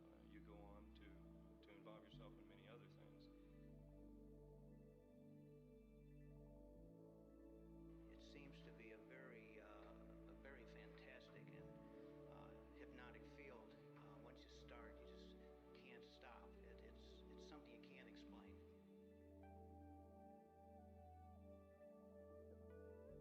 To the question of what is all this microcomputer and computer business going to do to our society? The case is that we are humans and we are much more adaptable to our environment than the computer is to its own.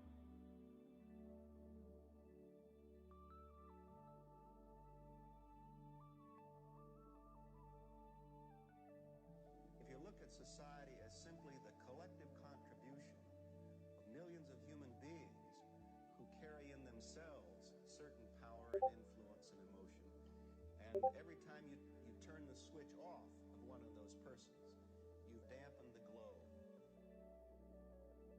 It's the fundamental question of whether this society is going to find a way to make itself as rich and as powerful, and if you will, as beautiful as potentially it can be. Well, like adventures, you gotta meet people and all this. It's sort of like an adventure, big adventure. It's fun.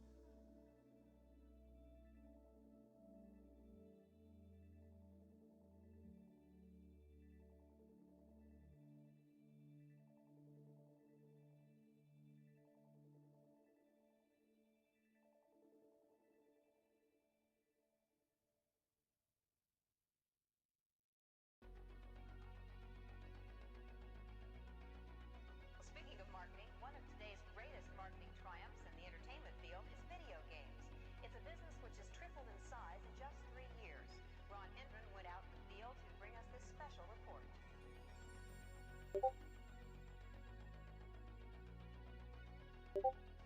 All over the country, armies of young people are blasting away at invaders from outer space and paying for the privilege. I'll be looking at the electronic game craze, which has not only fascinated the nation, but which has created some interesting problems as well. Although it looked innocent enough, this machine turned out to have some unusual powers. It kept kids mesmerized for hours. We are not a sentimental age. We don't want our parents trying to order ticker tape parades. We are not a sentimental age. We're all getting high on fire escapes. We are hooking up with strangers we will never see again. We are not a sentimental age. We are not a sentimental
North Shore wave, how strange.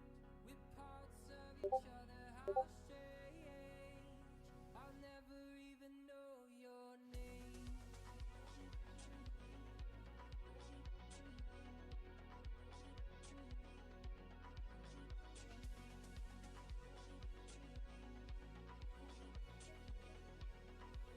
I'll never even know your name.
To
the freedom fighters, to the Everest climbers, to the castaways,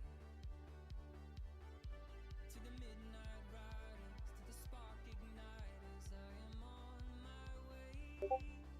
Let it be said and let it be known, he who is free is never alone. The path before us, the world behind us, I'll wait for you there. I am on my way.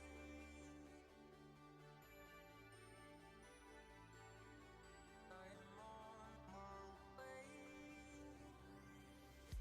To the lost ark raiders, to the lion tamers, to the stowaways,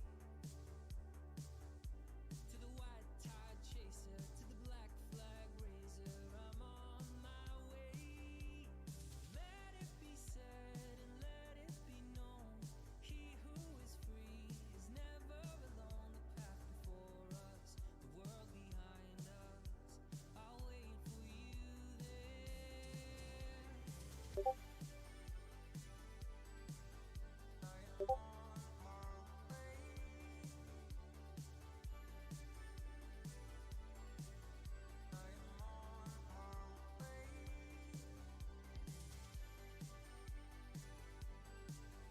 I am on my way.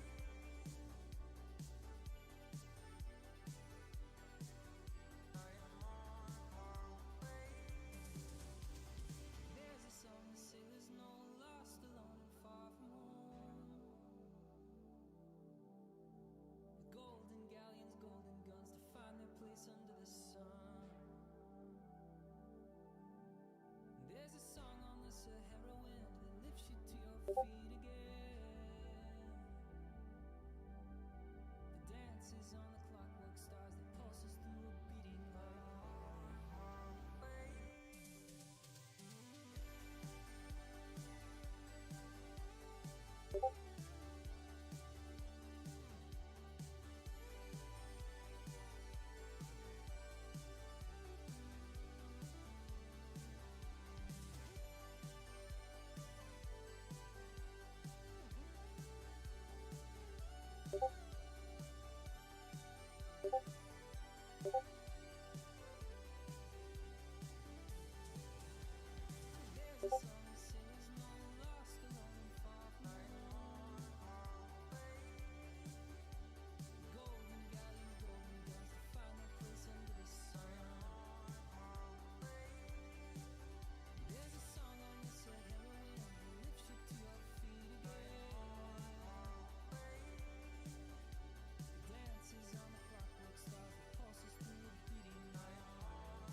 said everything's easier in here.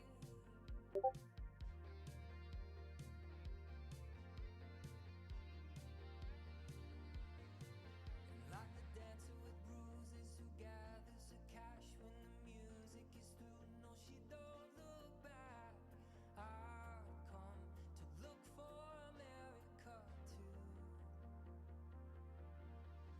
All I ever wanted was a spot in the mountains with an 8-frame cabin and nobody counting our days, or cursing or praising our name. But the best we could do was to enter the void like a wide-eyed child waking up to the noise of East Harlem. Don't they see that we're starving?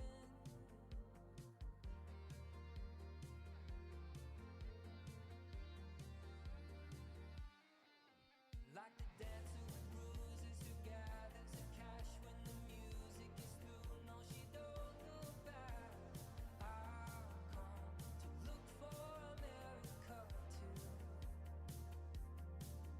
When we stole the car on the 4th of July, I pawned my guitar and we drove through the night. I've come to look for America too.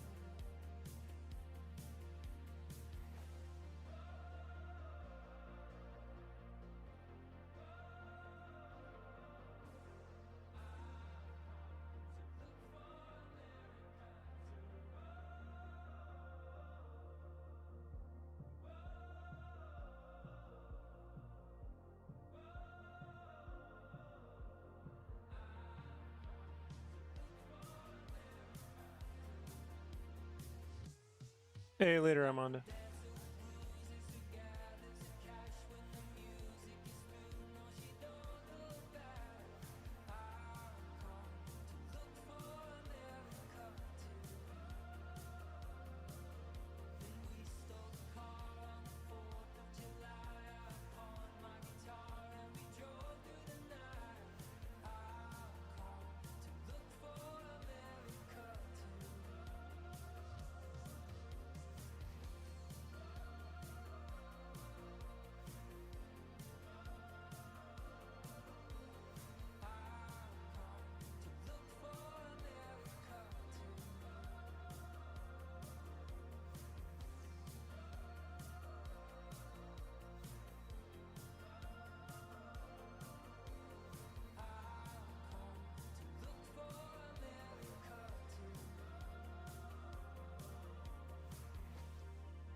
Hey, what's up, Jay? Sorry, I was busy looking down.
Later, Psycho.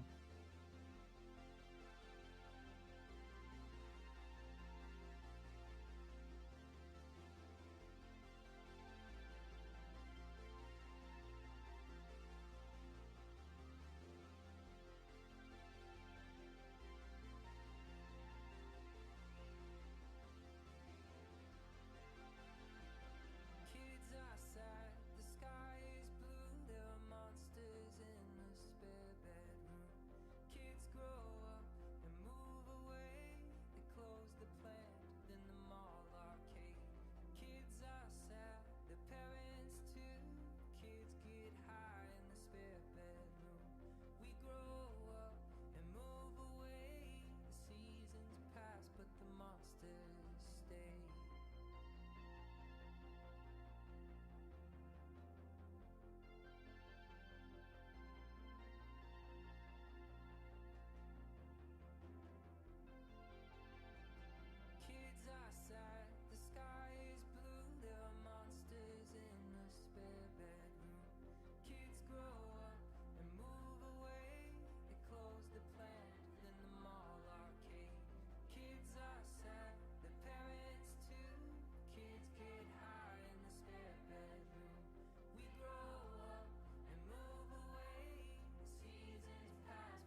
Shadows in the city, like a demon in the dark, come to tear us apart.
Hmm.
response on the screen, then it becomes a very enjoyable experience. You go on to involve yourself in many other things. It seems to be a very fantastic and hypnotic field. Once you start, you just can't stop. It's something you can't explain.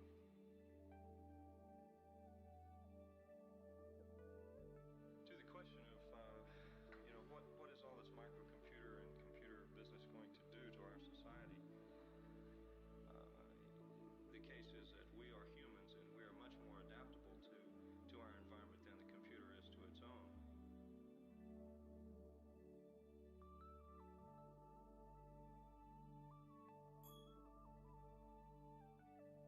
If you look at society as simply the collective contribution of millions of human beings who carry in themselves certain power and influence and emotion, and every time you turn the switch off of one of those persons, you've dampened the glow. It's the fundamental question of whether this society is going to find a way to make itself as rich and as powerful, and if you will, as beautiful as potentially it can be. Go like adventures, you gotta meet people, and all this. It's sort of like an adventure, big adventure. It's fun.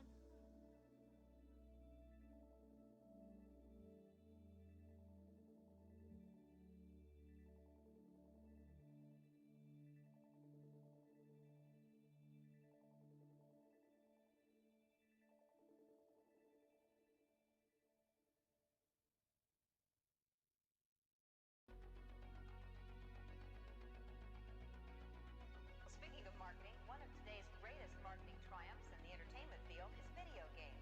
It's a business which has tripled in size in just 3 years. Ron Endron went out in the field to bring us this special report.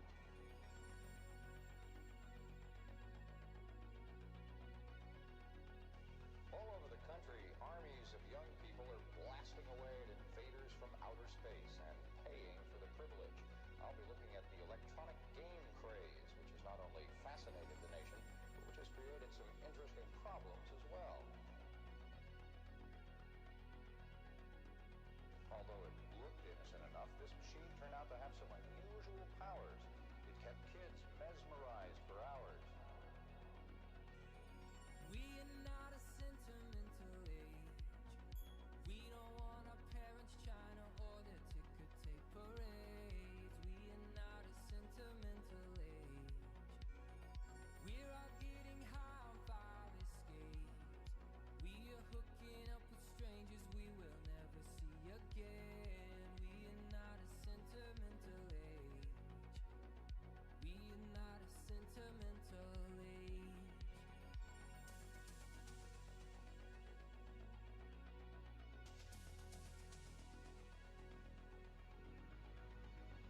When I dream, we're all melting together, synchronized in a mass embrace.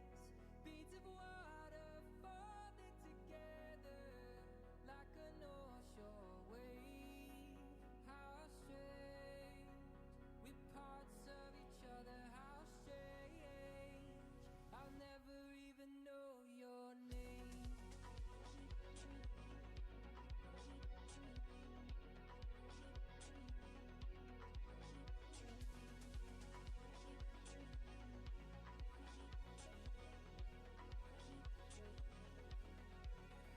We are not a sentimental age. On our shoulders is a boulder of a debt we cannot pay. We are not a sentimental age. Diagnosis says I tend to All right, everybody. I'd rather have my privacy, I'd rather have my space. This is as far as I can take it tonight. Tomorrow I'll be back on.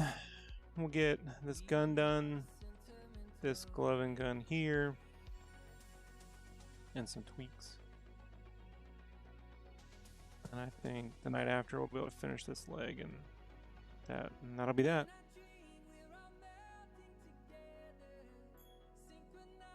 This glow will be the last thing I do because that'll be fun. I don't want to push it too far, but I definitely want to add a little something, little something.